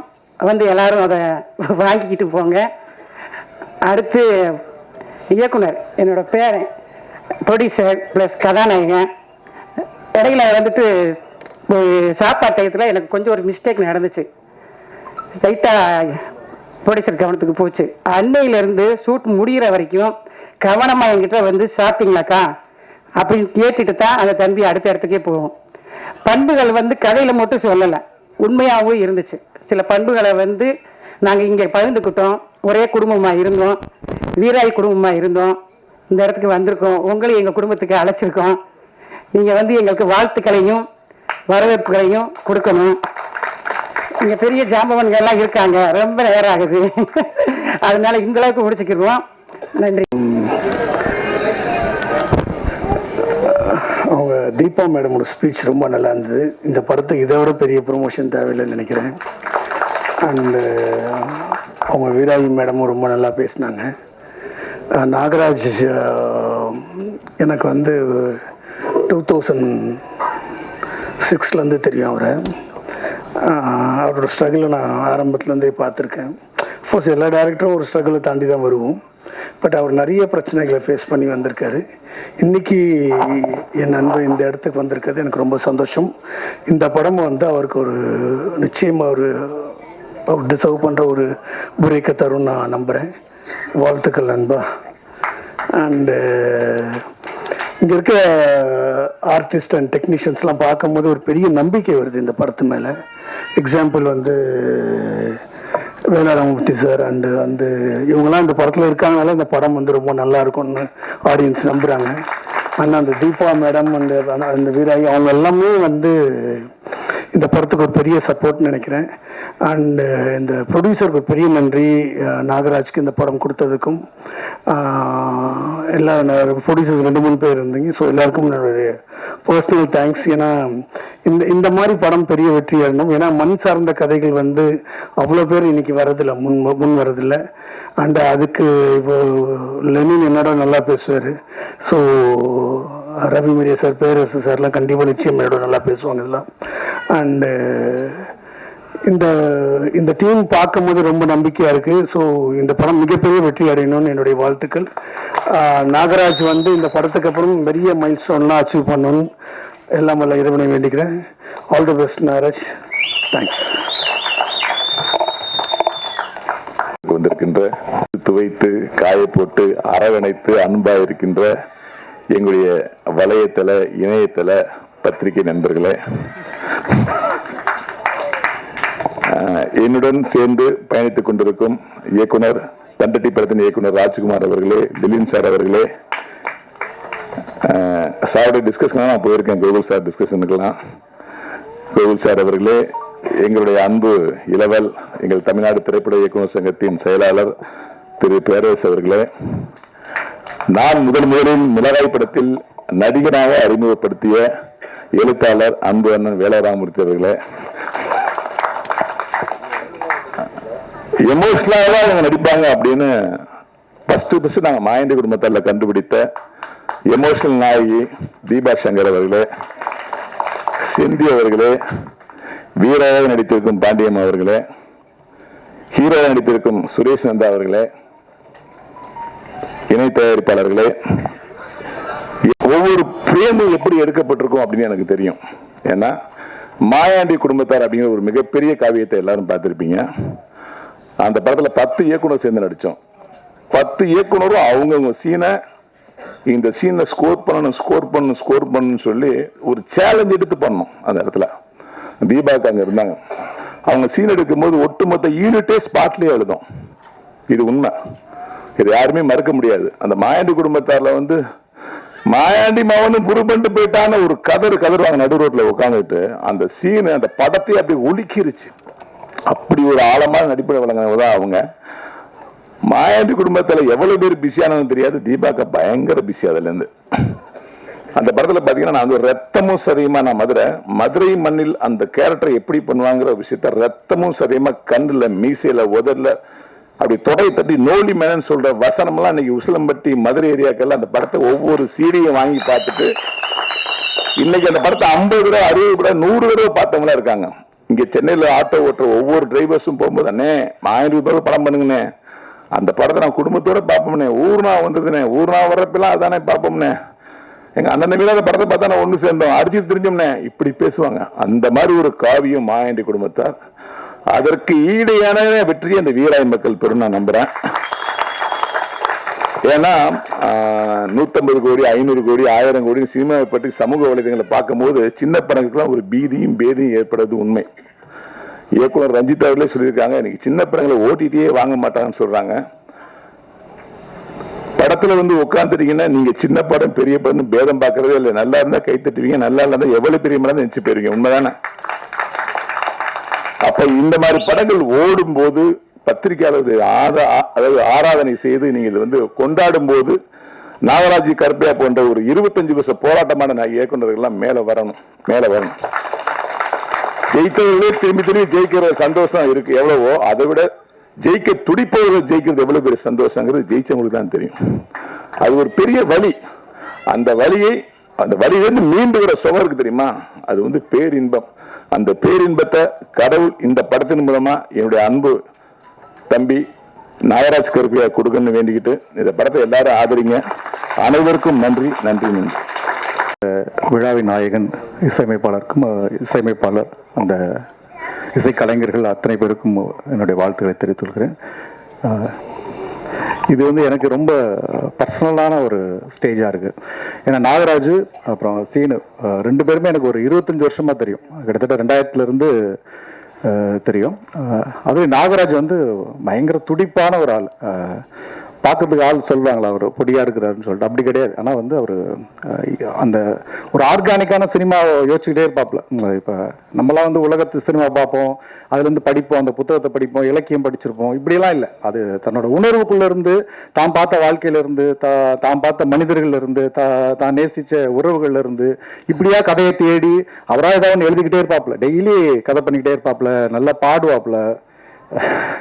என்ன சொல்றது, ரொம்ப சந்தோஷமா இருந்தாரு. ரொம்ப நெருக்கமான மேடையா இருக்கு. கோடி கோடியா நம்ம பணம் போட்டு நிறைய போதை, வன்முறை அப்படின்னு ரத்தம் தெறிக்க விட்டு பார்வையாளர்கிட்ட இருந்து காசை உறிஞ்சிற இந்த சூழல்ல உறவுகளை பத்தி பேசி வாழ்க்கையை அது மண்ணோட ரத்தமும் சதயமா எடுத்து பேசுறது ரொம்ப முக்கியமான முயற்சி. அந்த முயற்சிக்கு நாம் அனைவரும் தோள் கொடுக்க வேண்டும். அந்த வீராய் மக்கள், அது அந்த டைட்டிலே ரொம்ப அழகா இருக்கு. இன்னைக்கு ஒரு பெரிய, என்னதான் நம்ம நாகரிகத்தை வளர்ந்தாலும் இது ஒரு பெரிய ஆணாதிக்க சமூகம், அது ஒரு தாய்வழி சமூகமா அந்த டைட்டிலே ரொம்ப அழகா இருக்கு. வீராய் மக்கள் வெற்றியடைய வாழ்த்துக்கள். நன்றி. அனைவருக்கும் வணக்கம். இந்த வீராயி மக்கள் அப்படிங்கிற அந்த டைட்டிலே ஒரு அழகான ஒரு கதையை சொல்லிருச்சு. ஏன்னா நம்ம ஊர் பக்கத்துலாம் பார்த்தீங்கன்னா நம்ம பேர் யாருக்கு தெரியுதோ இல்லையா, அம்மா பேர் எல்லாத்துக்கும் தெரிஞ்சிருக்கும். இப்போ நான்லாம் எங்கள் அம்மா பிரேமா மைன் தான் தெரியுமே தவிர வெங்கட்னா யாருக்குமே தெரியாது, அப்படிதான் இருக்கும். அந்த மாதிரி இந்த வீராயி மக்கள் படத்தோட அந்த டைட்டில்லையே சார் அந்த வாழ்வியல் சொல்லிட்டாரு. ரொம்ப ட்ரெய்லர் பார்க்கும்போதே தெரிஞ்சு இந்த படத்துல எந்த அளவுக்கு ஒரு உணர்வுபூர்வமான நிறைய காட்சிகள் இருக்கிறதுங்கிறது தெரிஞ்சு. ஏன்னா இந்த உறவுகள் இன்னைக்கு எல்லாருமே தூரமாகி எல்லாருமே தனி கொடுத்தனமா இருந்த போயிட்டு அந்த காலத்துல இது மாதிரியான ஒரு படங்கள் ரொம்ப அவசியம் நினைக்கிறேன். அப்புறம் இந்த படத்தை தயாரிக்கிறதுக்கு அவர் ஹீரோ சார் அவரே ப்ரொடியூஸ் பண்ணி அவரே நடிச்சிருக்காரு. அவருக்கு முதல்ல வாழ்த்துக்கள். ஏன்னா இன்னைக்கு படம் எடுக்கிறத விட அதை கொண்டு வரது பெரிய போராட்டமா இருக்கு. அதை விட பெரிய போராட்டம் நம்ம ஒரு ஹீரோட்ட போறது. ஏன்னா இன்னைக்கு நம்மளுக்கு ஒரு விசிட்டிங் கார்டு தேவைப்படுது. ஏன்னா நீங்க எடுத்தோன்னே எந்த ஹீரோ நம்மளுக்கு வாய்ப்பு கொடுக்க மாட்டாங்க. அப்படி நம்ம ஒரு சின்ன படங்கள் பண்ணிட்டு தான் நம்ம அடுத்த கட்டத்துக்கு போறதுக்கான வாய்ப்பு இருக்கும்போது இந்த மாதிரியான படங்கள் வரும்போது இவர் மூலமா இன்னும் நிறைய இயக்குநர்கள் நிறைய பேர் இந்த இண்டஸ்ட்ரிக்கு வருவாங்க. ஏன்னா அது இப்ப சின்ன படங்கள்லாம் நிறைய ஜெயிச்சுட்டு வர்றதுனால அது மாதிரி இன்னும் ஒரு பெரிய படமா மிகப்பெரிய வெற்றி பெறும்னு நினைக்கிறேன். ஏன்னா இந்த பாட்டோட முதல் ஃப்ரேம் பார்க்கும்போது எல்லாரும் மாயண்டி குடும்பத்தார் சொன்னாங்க. எனக்கு ஒரு படம் ஞாபகம் இருந்துச்சு, அது தென்மேற்கு பருவக்காற்று. அது அந்த அம்மா சாங் கேட்கும் போதே கள்ளிக்காட்டில் பிறந்த தாயின்னு அந்த முதல் ஃப்ரேம் பார்க்கும் போதே எனக்கு அப்படியே அவ்வளவு ஒரு ஃபீல் ஆச்சு. தெக்கத்த சன்னாடு அவ்வளவு சூப்பரா அந்த பாட்டு இருந்துச்சு. அதுக்கு தீபன் சக்கரவர்த்தி சார் அவர் வெறுமனே ஃபேஸ்புக்ல அவர் போடுற பதிவுக்கு மட்டும் லைக் போட்டுட்டே இருப்பார். அவர் ரொம்ப பழக்கம் கிடையாது, இங்கதான் ரொம்ப சூப்பரா இருக்கு. அது மாதிரி அதுக்கப்புறம் எழுதுனது யாருன்னு கேட்கும்போது இயக்குனரே எழுதியிருக்காருன்னு அந்த வரிகள்லாம் கேட்க அவர் எந்த அளவுக்கு அந்த உறவுகளை நேசிச்சிருப்பாரு இந்த ஊர். ஏன்னா இந்த வீராய் மக்கள் தெரியுது அவருக்கு, அவர் பேர் சொல்லும்போது இங்க கைத்தட்டுறதே தெரியுது மொத்த வீராய் மக்கள் இங்கதான் இருக்காங்க பிறகு. அந்த அளவுக்கு ஒரு பெரிய ஒரு ஃபேமிலியா அந்த ஒரு சந்தோஷம் இருக்குல்ல. இவங்க முன்னாடி எல்லாம் நம்ம ஒரு மேடையில நிக்கிறதுக்கு தான் எவ்வளவு போராட்டம், எவ்வளவு அசிங்கம், நம்ம அவமானத்தை சந்திச்சாலும் இந்த ஒரு கைத்தட்டல் இந்த அப்பா அம்மா முன்னாடி நம்ம சொந்தக்காரங்க முன்னாடி பரவாயில்ல போய் ஒரு டைரக்டர் ஆயிட்ட பிறகு அப்படின்ற அந்த வார்த்தைக்கு தான் நம்ம இவ்வளவு போராடிட்டு இருக்கோம். அது நாகராஜ் சாருக்கு வந்து மிகப்பெரிய ஒரு வெற்றியை கொடுக்கும். ஏன்னா சாரை வந்து நான் அடிக்கடி வந்து டீ கடையில் மட்டுமே தான் மீட் பண்ணுவோம். நாங்கள் 2 பேரும் எங்கேயாவது பார்த்தா சார் எப்படி சார் இருக்கீங்க, என்ன சார் போயிட்டு இருக்கு, இவ்வளவுதான் நானும் வரும். அப்போ இந்த படம் முடிச்சுட்டு போஸ்ட் ப்ரொடக்ஷன் போயிட்டு இருக்கும்போது எனக்கு ஃபோன் பண்ணுவார், சார் நீங்க கிலா டிஏ எங்க பண்ணீங்க, சரி எதுக்காக கேட்கறான்னு பார்த்தா என்னன்னா பட்ஜெட்டுக்கு, வேற ஒன்றும் கிடையாது. இப்படி கம்மியான பட்ஜெட்ல எடுத்திருக்காங்கன்னு தேடி பண்ணிருக்காங்க. சார் அதை கேட்டுட்டே இருப்பாரு. ஏன்னா ஒரு படம் எடுத்து முடிச்ச உடனே தயாரிப்பாளர்கிட்ட கொடுத்துட்டு நம்ம மாட்டுக்கு ஒழுங்காம அந்த படத்தை இன்னும் பட்ஜெட்டுக்கு பண்றதுக்காக அவர் அதை தூக்கிட்டே தெரிஞ்சது எனக்கு தெரியும். ஒவ்வொரு விஷயத்தையும் அவர் ஷேர் பண்ணிட்டே இருப்பாரு. அது நாகராஜ் சாரோட வெற்றி வந்து அவரை மட்டும் இல்ல அவங்க ஃபேமிலி எல்லாருக்கும் ஒரு பெரிய வெற்றி அந்த படம் அமையும். ஏன்னா அவரோட பல வருஷ போராட்டம் எனக்கும் தெரியும். ஏன்னா அவரை நம்ம பார்க்கும்போதெல்லாம் ஒவ்வொரு தரையும் அந்த எனர்ஜியா இருப்பார். ஆனா என்னதான் இருந்தாலும் அதை வெளியில காமிச்சிக்கிற மாட்டாரு. அவர் ஒரு மென்மையான மனசுக்காரர். அதே மாதிரி இந்த படம் ஒரு உறவுகளை சூப்பரா கொண்டு வரணும்னு நினைக்கிறேன். அதே மாதிரி தீபா அக்கா பேசினது வந்து சூப்பரா பேசினாங்க. அக்கா வந்து நானும் மந்திரப்புனையில வந்து அவங்க நடிச்சிருந்தாங்க, அதனால எனக்கு நல்லா தெரியும் அந்த அக்காவை. அக்கா வந்து என்னன்னா நடிப்புக்குன்னே பிறந்தவங்க. அந்த மாதிரி கேரக்டர் தான். இப்ப உதாரணத்துக்கு சொன்னார் சார் மாயாண்டி குடும்பத்தார, நீங்க உண்மையிலே யாரையும் அழுக வைக்கணும்னா அந்த அக்கா சீனை போட்டு காமிச்சா கொஞ்ச நேரத்தில் அழுக வச்சலாம். அழுகலைன்னா அவருக்கு அது வியாதின்னு அர்த்தம். அவ்வளோ அந்த அளவுக்கு ஒரு மாதிரி எமோஷனலா. அந்த அக்கா சொன்னதுல ஒரு விஷயம் என்னன்னா, நீங்க எங்க நிறத்தை பார்த்து நீ வந்து ஏதோ படிக்காதவங்க கேரக்டரா கொடுக்காதீங்க, நான் நல்லா படிச்சிருக்கேன், நீங்க நல்ல தமிழ் டீச்சர் கேரக்டர்லாம் கொடுக்கலாங்கிறத அக்கா ஒரு ஆடிஷன் மாதிரி இங்க சூப்பரா ஒரு அழகா அற்புதமா பேசி காமிச்சாங்க. அதே மாதிரி மேடையில் இருக்கிற எல்லா இயக்குநர்களுக்கும் என்னுடைய நன்றி. தன்னட்டி இயக்குனர் சார், பேரரசு சார், வேலராமதி சார். அவர் வந்து என்னன்னா எல்லாரும் நடிகரை பார்க்கணும். அவர் மிகப்பெரிய எழுத்தர். ஏன்னா நடிகரானதுக்கு அப்புறம் நம்ம எல்லாருமே நம்மளுக்கு நடிகராக தான் தெரியும். அவரோட 8 திக்கு மலையான குற்றப்பரம்பரையா இருக்கட்டும், இன்னைக்கு அதை படிக்கும்போது அவர் அதே மாதிரி அதெல்லாம் விட ஒரு ஒரு டைலாக் வந்து பயங்கர ஃபேமஸ் ஆயிடுச்சு. காலையில எந்திரிச்சோன்னா இளந்தாரி எப்படி இருக்கணும் அது ரீல்ஸ்ல எல்லாம் போட்டு ஃபேமஸ் ஆகி விட்டு அந்த அளவுக்கு சார் வந்து அற்புதமா நடிச்சிருக்காங்க. அதே மாதிரி மறைந்த மாரிமுத்தண்ண அவருக்கும் அவர் இருந்தாலே அந்த இடம் சூப்பரா இருக்கும். அவர் இந்த இடத்துல மிஸ் பண்றோம், நாங்களும் மிஸ் பண்றோம். இந்த படம் வந்து ஒரு மிகப்பெரிய வெற்றி பெறணும். அப்புறம் கேமராமேன் சீனி சார் அவரு, அப்புறம் எடிட்டர் பாடலாசிரியர் மதுரகவி அவரு, அப்புறம் இந்த பாட்டை பாடினவங்க வந்து 2 பாட்டுமே ஒரே சிங்கர் இருந்தாங்க. சூப்பரா பாடியிருக்காங்க. ரொம்ப அற்புதமா இருந்துச்சு. கேட்டவனையே எல்லாருக்கும் வாழ்த்துக்கள். இந்த படம் மிகப்பெரிய வெற்றி பெறணும். ஹீரோ வந்து இன்னும் நிறைய படங்கள், நிறைய இயக்குநர்களுக்கு வாய்ப்பு கொடுக்கணும். நன்றி சார். ஏகப்பட்ட ப்ரொஃபைல் வச்சிருக்கிறதுனால பழைய ப்ரொஃபைல்லே வச்சுட்டு நம்ம சொல்லிட்டாங்க. நம்ம வந்து சரி இந்த ஆள் என்னென்னவோ பண்ணினுறான், இவனுக்கு எதுக்கு பேர் சொல்ல, சினிமா வாசகர்னு பேர் எல்லாருக்கும் தெரியும், அதனால வச்சிருக்காங்க. குட், ஏதோ விதத்தில் நமக்கு அடையாளம் கிடைக்குதுன்றது மிக மிக விஷயம், சந்தோஷமான விஷயம். இந்த படம் நாங்கள் நிறைய படங்களை வந்து சின்ன சின்ன படங்களை பார்த்து ரிலீஸ் பண்ணுறதுக்கான வேலைகள் நிறைய பண்ணிகிட்டு இருக்கோம். உங்களுக்கே தெரியும் அது. அப்படி இந்த படத்தை முதல்ல பார்த்த ஆள் நான் தான் நினைக்கிறேன். நந்தாவும் நாகராஜும் வந்து எனக்கு படம் காட்டினாங்க. படம் பார்த்தோன்னே எனக்கு ரொம்ப பிடிச்சி போச்சு. படம் இது நான் எந்த முன்முடிவும் இல்லாமல் தான் படம் பார்ப்பேன். இந்த நிறைய சின்ன படங்கள் பார்க்குறோம், அதில் இருக்க நல்ல விஷயங்களை பார்க்குறோம். சிலது ஏதாவது முன்ன பின்ன இருக்கும், அதெல்லாம் உட்காந்து டைரக்டரோட டிஸ்கஸ் பண்ணி திருப்பி ரீஒர்க் பண்ணிலாம் வந்து படத்தை வாங்கி ரிலீஸ் பண்ணுற வேலையெல்லாம் பண்ணுறோம். நிறைய ஒரு வேலைகள் பண்ணிகிட்ருக்கோம். அப்படியான நேரத்தில் இந்த படத்தை வந்து காட்டினோன்னே ரொம்ப எமோஷ்னல் ஆகிடுச்சு இந்த படம் பார்த்துட்டு. எல்லாரும் என்ன சொல்லுவாங்கன்னு, இப்போ மாயாண்டி குடும்பத்தார் இந்த மாதிரி எல்லா படங்களும் ரெஃபரன்ஸ் சொல்லிகிட்டே இருந்தாலும் கூட இது வந்து இந்த யூத்துக்கு பிடிக்குமா, இந்த ஆட்கள்லாம் பார்ப்பாங்களா, இப்போ இருக்கிற பசங்களாம் தேட்டருக்கு வருவாங்களா அப்படின்லாம் யோசிக்கிறீங்க இல்லையா? நிச்சயமாக வந்து இது கரெக்டாக கனெக்ட் ஆகணும்னு எனக்கு தோணுது. ஏன்னா இந்த படம் வந்து எந்த முன்முடிவும் இல்லாமல் பார்க்கும்போது கிளைமேக்ஸில் வந்து இது நான் உங்களுக்கு வந்து இது ஏதோ ரிவீல் பண்ண நினச்சிக்காதீங்க. கிளைமேக்ஸில் ஒரு வசனம் இருக்குது. ஒரு பாட்டி வந்து ஒரு வசனம் பேசுவாங்க. அந்த வசனத்துக்கு யாராவது பார்த்துட்டு ஒரு 30 வயசில் இருக்கிறவங்க யாராவது கண்ணில் தண்ணி வராமல் இருந்தான்னா நான் அதுக்கப்புறம் வந்து இந்த படத்தை வந்து நான் என்னோடய ஜட்ஜ்மெண்ட் தப்புன்னு சொல்கிறேன் நான். ஏன்னா அவ்வளோ எமோஷ்னலாக ஒரு படம் இருக்கும். ஸோ இந்த படம் நல்லா இருக்குது. இதுக்கு ஏதாவது ஒரு வியாபாரம் பண்ணுறதுக்கான முயற்சி பண்ணணும். நான் வேலைவரம் வச்சவர்கள்லாம் ஃபோன் பண்ணி பேசினதுக்கப்புறம் இந்த ஒரு நடிப்பு செம்மையாக இருக்கும். நடிப்பு மாரிமுத்து சார் நடிப்பு, மேடமோட நடிப்பு, படம் ஃபுல்லாக நல்லா எமோஷ்னலான ஒரு படம். ரொம்ப நாள் கழித்து ஒரு அட்டகாசமான ரீரெக்கார்டிங் இருக்கிற படம் நான் வந்து பார்த்தது தம்பியோடது. நான் எதிர்பார்க்கவே இல்லை. இந்த படத்தில் பாட்டு பார்த்துட்டு நான் எப்படியும் ஒரு 40-45 வயசில் இருப்பார், என்னை போல யூத்தாக இருப்பார்னு நினச்சேன். ஆனால் என்னை விட ரொம்ப யூத்தாக இருக்கார் அவர். ரொம்ப நல்ல மியூசிக்கு. ரொம்ப நாள் கழிச்சு நல்ல ரீரெக்கார்டிங் பார்த்த படம் வந்து இந்த படம் நான் சொல்கிறேன். நான் வந்து ஒரு ப்ரிவிலேஜ் இருக்குங்க, எல்லாரையும் விட எனக்கு ஒரு ப்ரிவிலேஜ் இந்த படத்தை நான் பார்த்துட்டேன்றது ஒரு ப்ரிவிலேஜ். அதற்கப்புறம் இந்த படத்தை ஏதாவது வியாபாரம் பண்ணுறதுக்கான முயற்சிகள் நாங்கள் பண்ணலான்னு சொல்லி ட்ரை பண்ணி கூப்பிட்டு பேசிட்டே இருந்தபோது திடீர்னு வந்து ஒருத்தர் வந்து இந்த ஆட்டத்தில் இறங்கிட்டார். நான் தான் பண்ணுவேன்னார். சரி யாரா அவருன்னு பார்த்தா என்னுடைய மிகப்பெரிய நண்பர் அவர் வந்து இப்போ இவங்களுக்கெல்லாம் ஒரு இவருக்கு நந்தாக்கு எப்படி ஒரு முதல் படம் தயாரிப்பு மாதிரி அவர் வந்து மோகன் வந்து அவர் ஏதோ புதுசாக ஸ்டேஜ் அவர் பேர் வச்சிருக்காரு, ரியாஸ் பாரத்னு.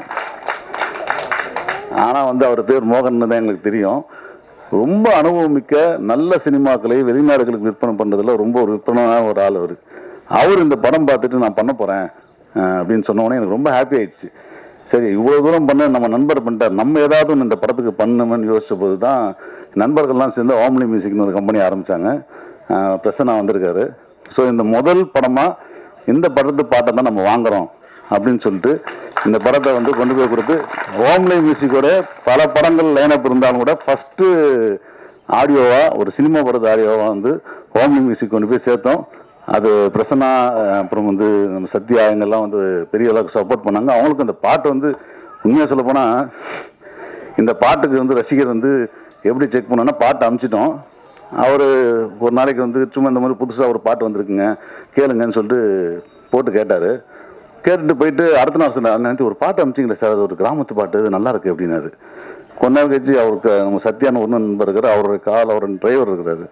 அவர் வந்து இந்த படத்தில் இன்னொரு பாட்டு இருக்குது சார், செம்ம பாட்டு அப்படின்னாரு. இப்படி எந்த படமே தெரியாமல் ஒரு பாட்டு நல்லா இருக்குன்னு சொல்லி டெய்லி ஒரு 3-4 நாளில் எல்லாரும் கேட்டு இதுதாங்க வீராயி மக்கள்னு சொன்னோன்னு அந்த படத்தை வாங்கலாம்னு முடிவு பண்ணிட்டாங்க.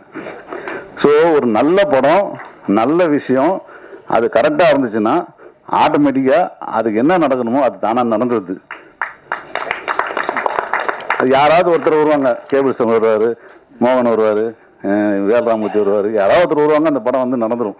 இவர் வந்து உண்மையாகவே வந்து இவருடைய முதல் படம் நான் பார்த்துருக்கேன், அதுலேயே பாட்டு நல்லாயிருக்கும். நான் அப்போவும் அந்த படம் பார்த்துட்டு சொல்லியிருக்கேன், அந்த பாட்டெல்லாம் நல்லா இருந்துச்சு படம்னா. அந்த டைமில் ரிலீஸ் பிரச்சனை அந்த மாதிரி நிறைய விஷயங்கள் இருந்துச்சு. இந்த படத்துக்கு அது நடக்காது கண்டிப்பாக. நிச்சயமாக இந்த படம் உங்களை படம் பார்க்கும்போது ஒரு எமோஷ்னல் படமாக கண்டிப்பாக இருக்கும், ஒரு ஒர்த்தான படமாக இருக்கும். ஸோ அதற்கு ஓம்லி மியூசிக் சார்பாக என்னென்ன சப்போர்ட் கொடுப்பாரு, அதை பற்றி சொல்லுவார். பட் இந்த எமோஷ்னல் விஷயம் வந்து கிரிஞ்சு அப்படின்னு நிறைய பேர் சொல்லுவாங்க. உலகத்திலே கிரிஞ்சான விஷயம் ஆண் பெண் உறவு. உலகத்திலேயே ரொம்ப சுவாரஸ்யமான விஷயம் ஆண் பெண் உறவு. உறவுகள் தான் கிரிஞ்சு தான் புதுசு. அதனால் வந்து இந்த படத்தை பாருங்கள், உங்களுக்கு பிடிக்கும். நன்றி, வணக்கம். முழுவதும் இந்த படம் எடுக்கப்பட்டது. தம்பியும் நந்தாவும் சுரேஷன் கதாநாயகன் வரும்போது என்னிடம் இதை படத்தை பற்றி சொல்லி, ஆனால் உங்கள் கிராமம் அழகாக இருக்குது, இங்கேயே நாங்கள் எடுத்துக்கிறோம், உங்களுக்கு எங்களுக்கு வேணுங்கிற உதவிகளை செஞ்சு கொடுங்க அப்படின்னு கேட்டாங்க. நானும் சரி உங்களுக்கு வேணுங்கிற லொக்கேஷன்லாம் நல்லா இருக்குது, ஒரு 5-6 லொக்கேஷனை பார்த்து ஓகேன்னு சொல்லியாச்சு. அன்னைக்கு சாயந்தரம் 3 மணிக்கு ஒரு ரூம் போட்டு கொடுங்க அப்படின்னு வீரசிகாமணிங்கிற கிராமத்தில் ஒரு ரூம் அவருக்கு இவங்க 2 பேருக்கும் போட்டு கொடுத்து நானும் கூட போயிருந்தேன். இந்த படத்துக்கு இணை தயாரிப்பாளர் கொண்டு வந்த கதையை சொல்கிறேன். நான் படத்துக்குள்ளே வரணுங்கிறது இல்லை எனக்கு எண்ணம். ரூம் போட்ட உடனே டைரக்டர் நாகராஜ் வந்து அந்த வீராய் மக்களுடைய அந்த சாங்கை போட்ட உடனே உண்மையிலே எல்லாரும் அந்த பாட்டை புகழ்ந்தாங்க, வாழ்த்துனாங்க, வெற்றியடைய மனமாற வாழ்த்துனாங்க. அந்த பாட்டை கேட்ட உடனே எனக்கு ஆட்டோமேட்டிக்காக அந்த இணை தயாரிப்பா நீ கேட்டதுக்கு நான் முதல்ல மறுத்துட்டேன். சரி, இந்த பாட்டை கேட்டோன்னே இது ஒரு நல்ல பாட்டாக இருக்குது, நானும் உங்களோட வந்துக்கிறேன்னு சொல்லி அந்த பாட்டு தான் என்னைய வந்து உள்ளே கொண்டு வந்துச்சு. அந்த பாட்டை எழுதின அவர் நாகராஜ் டைரக்டர் மட்டுமல்ல, அந்த பாட்டையும் எழுதியிருக்கிறாரு, இந்த படத்தையும் டைரக்ட் பண்ணியிருக்கிறாரு. இத்தனைக்கும் உறுதுணையாக இருந்து எவ்வளோ கோபத்தில் பேசினாலும் பொறுமையாக இருந்து அந்த படத்தை எடுத்து ஒரு வெற்றி படமாக கொண்டு வந்து இந்த இடத்துக்கு சேர்த்துருக்காரு. இந்த பாட்டுக்கு இசையமைத்த தம்பி நம்மளுடைய தீபன் சக்கரவர்த்தியை நான் பார்த்ததில்லை. ஆனால் அந்த பாட்டு இப்போ எல்லாருமே பார்க்காமலே அந்த இசைக்குள்ளே போயிடுறோம். ஆனால் யார் இசையமைச்சாங்கன்னு தெரியாது. ஆனால் நேராக நான் மறுபடியும் ஒரு மீட்டிங்கில் பார்க்கும்போது நீங்கள் இப்போ எல்லாம் சொன்ன மாதிரி அந்த தம்பிக்கு கொஞ்சம் வயசாக இருந்தாலும் பொறுமையாக இருந்து இந்த பாட்டில் எல்லா பாட்டுமே நல்லா வெற்றி செய்ததுக்காக அவருக்கு ஒரு நன்றியை தெரிவித்துக் கொள்கிறேன். ஆமாம், நம்ம ஊர் கிராமம், நம்ம மக்களோட கதை, இது நம்ம மண்ணோட கதை, இது நம்மளோட அடையாளம் அப்படின்னு சொல்ற மாதிரி தான் அந்த படத்தோட டைட்டிலும் சரி, போஸ்டர் டிசைனிங் சரி, ட்ரெய்லர் எல்லாமே அமைஞ்சிருக்கு. இந்த மாதிரி நம்ம தமிழ் கல்ச்சர் பேஸ் பண்ண நிறைய படங்களும் சரி, பண்பாடுகள் அந்த மாதிரியான ஒரு விஷயங்களும் சரி, நம்மளோட அடையாளம் சொல்ற மாதிரியான நிறைய படங்கள் இன்னும் வரணும். அதுதான் எப்பயுமே ஒரு ஆரோக்கியமான ஒரு சினிமா. ஒரு சின்ன படங்கள்ன்றது நம்ம பண்பாடு, நம்ம அடையாளம், நம்மளோட கல்ச்சர்ஸ் எல்லாமே இருக்கணும். அதுதான் இப்போ மேற்கு தொடர்ச்சி மலை இருக்கட்டும், இப்போ கிடா இருக்கட்டும், தண்டட்டி, இந்த மாதிரி படங்கள் தான் ஒரு தமிழ் சினிமாவோட அடையாளம். நாளைக்கு தமிழ் சினிமா எப்படின்னு கேட்டீங்கன்னா இந்த மாதிரி படங்கள் தான் நீங்க காமிக்க முடியும். இன்னைக்கு பெரிய பெரிய பட்ஜெட்ல வர படங்களை போய் நம்ம இதுதான் எங்க தமிழ் சினிமாவோட அடையாளம் நம்ம காமிக்க முடியாது.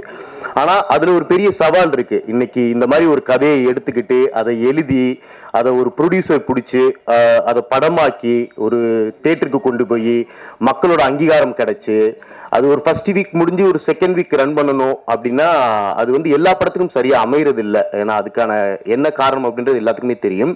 அதை தாண்டி ஒரு படம் ஜெயிக்கணும் அப்படின்னா கண்டிப்பா அது ஒரு நல்ல ரைட்டிங் இருக்கணும். கண்டிப்பா இந்த படத்துக்கும் அந்த ஒரு நல்ல ரைட்டிங் இருக்கும் அப்படின்றத நான் நம்புறேன்.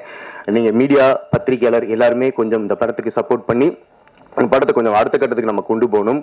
ஏன்னா ட்ரெய்லர் பார்க்கும்போதே தெரிஞ்சு ஒரு நல்ல சினிமா இது. கண்டிப்பா எப்படி மாயாண்டி குடும்பத்தாரோ அதே மாதிரி ஒரு நீண்ட இடைவெளிக்கு பிறகு ஒரு நல்ல சினிமா வருது அப்படின்னு நமக்கு ஒரு ட்ரெய்லர் பார்க்கும்போதே தெரிஞ்சு. படம் பார்த்தவங்க நீங்க எல்லாருமே அதே தான் சொன்னாங்க.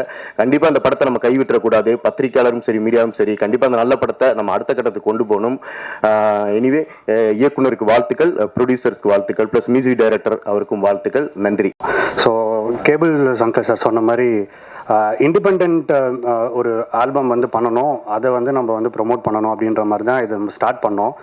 கடைசியில் அவர் வந்து வீராய் மக்கள் அப்படின்னு சொல்லிட்டு ஒரு இது அம்சம் இருந்திருந்தார் பாருங்க அப்படின்னு சொல்லிட்டு.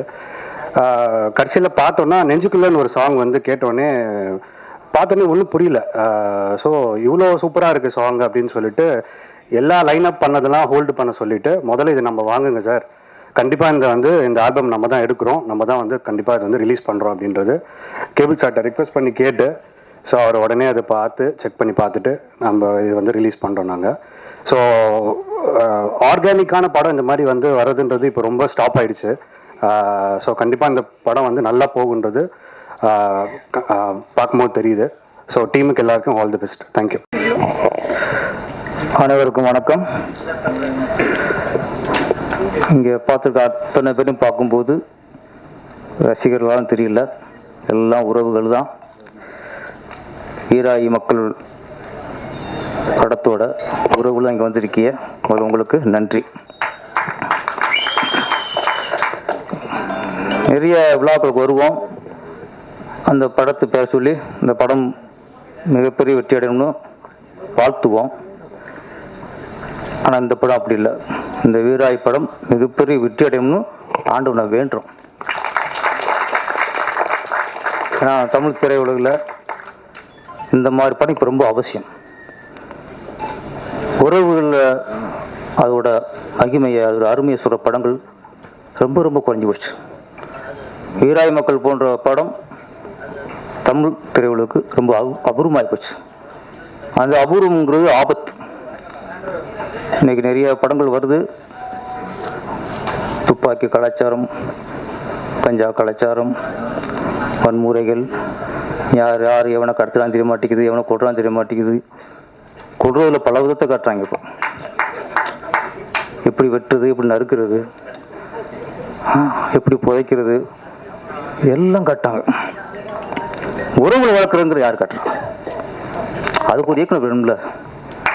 அதுதான் நம்ம நாகராஜ் கருப்பையா. உண்மையிலே அவர் நடிச்சு ரொம்ப பெருமைப்படுறேன். என்ன இந்த சூழலில் எல்லாருமே வியாபாரமாக போச்சு. ஒரு நல்லதை சொல்லி சம்பாதிக்கணும் இல்லாமல் எப்படி சம்பாதிக்கணும், படத்தை எப்படி ஹிட்டு கொடுக்கணும், எப்படி படத்தை ஓட வச்சிடணும், எதாவது பேசி பில்டப் பண்ணி படத்தை ஓட வச்சிடணும், அதில் சம்பாதிச்சிடணும். எப்படின்னா சம்பாதிக்கலாம், அதில் ஒரு நியாயம் இருக்கணும், தர்மம் இருக்கணும். நியாயம் சம்பாதிக்கிற பணம் தான் அது சம்பாத்தியம். குறுக்கு வழியில் வேறு மக்களை ஏமாத்துற சம்பாதிக்கலாம், சம்பாத்தியம் அது கொள்ளை. அப்படி நிறைய இதெல்லாம் வருது. இந்த சூழலில் நம்ம நாகராஜ் கருப்பை ரொம்ப மனசார நான் வாழ்த்துறேன். இந்த மாதிரி இயக்குனர்லாம் வெற்றி அடைஞ்சாத்தான் தமிழ் திரையுலகின் தரம் உயரும்.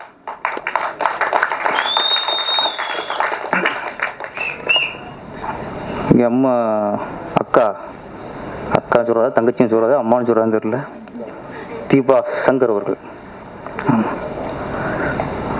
சகோதரி சொல்லிடுவோம்.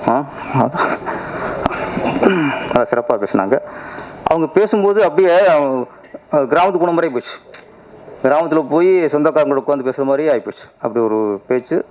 அதில் ஒன்று சொன்னாங்க, என்னடா பாஸ் ஆகிட்டியா அப்படின்ட்டு. பக்கத்து வீட்டு வினோத் பெயிலுமா, அது பரவாயில்ல. சிலர் இருக்காங்க, என்னடா பாஸ் ஆகிட்டியா, அம்மா வாத்தியா இருக்கு ஒன்றுமே தெரியலம்மா. அவ்வளோ பிரியாணிலாம் ஆள் இருக்காங்க கிராமங்களில்.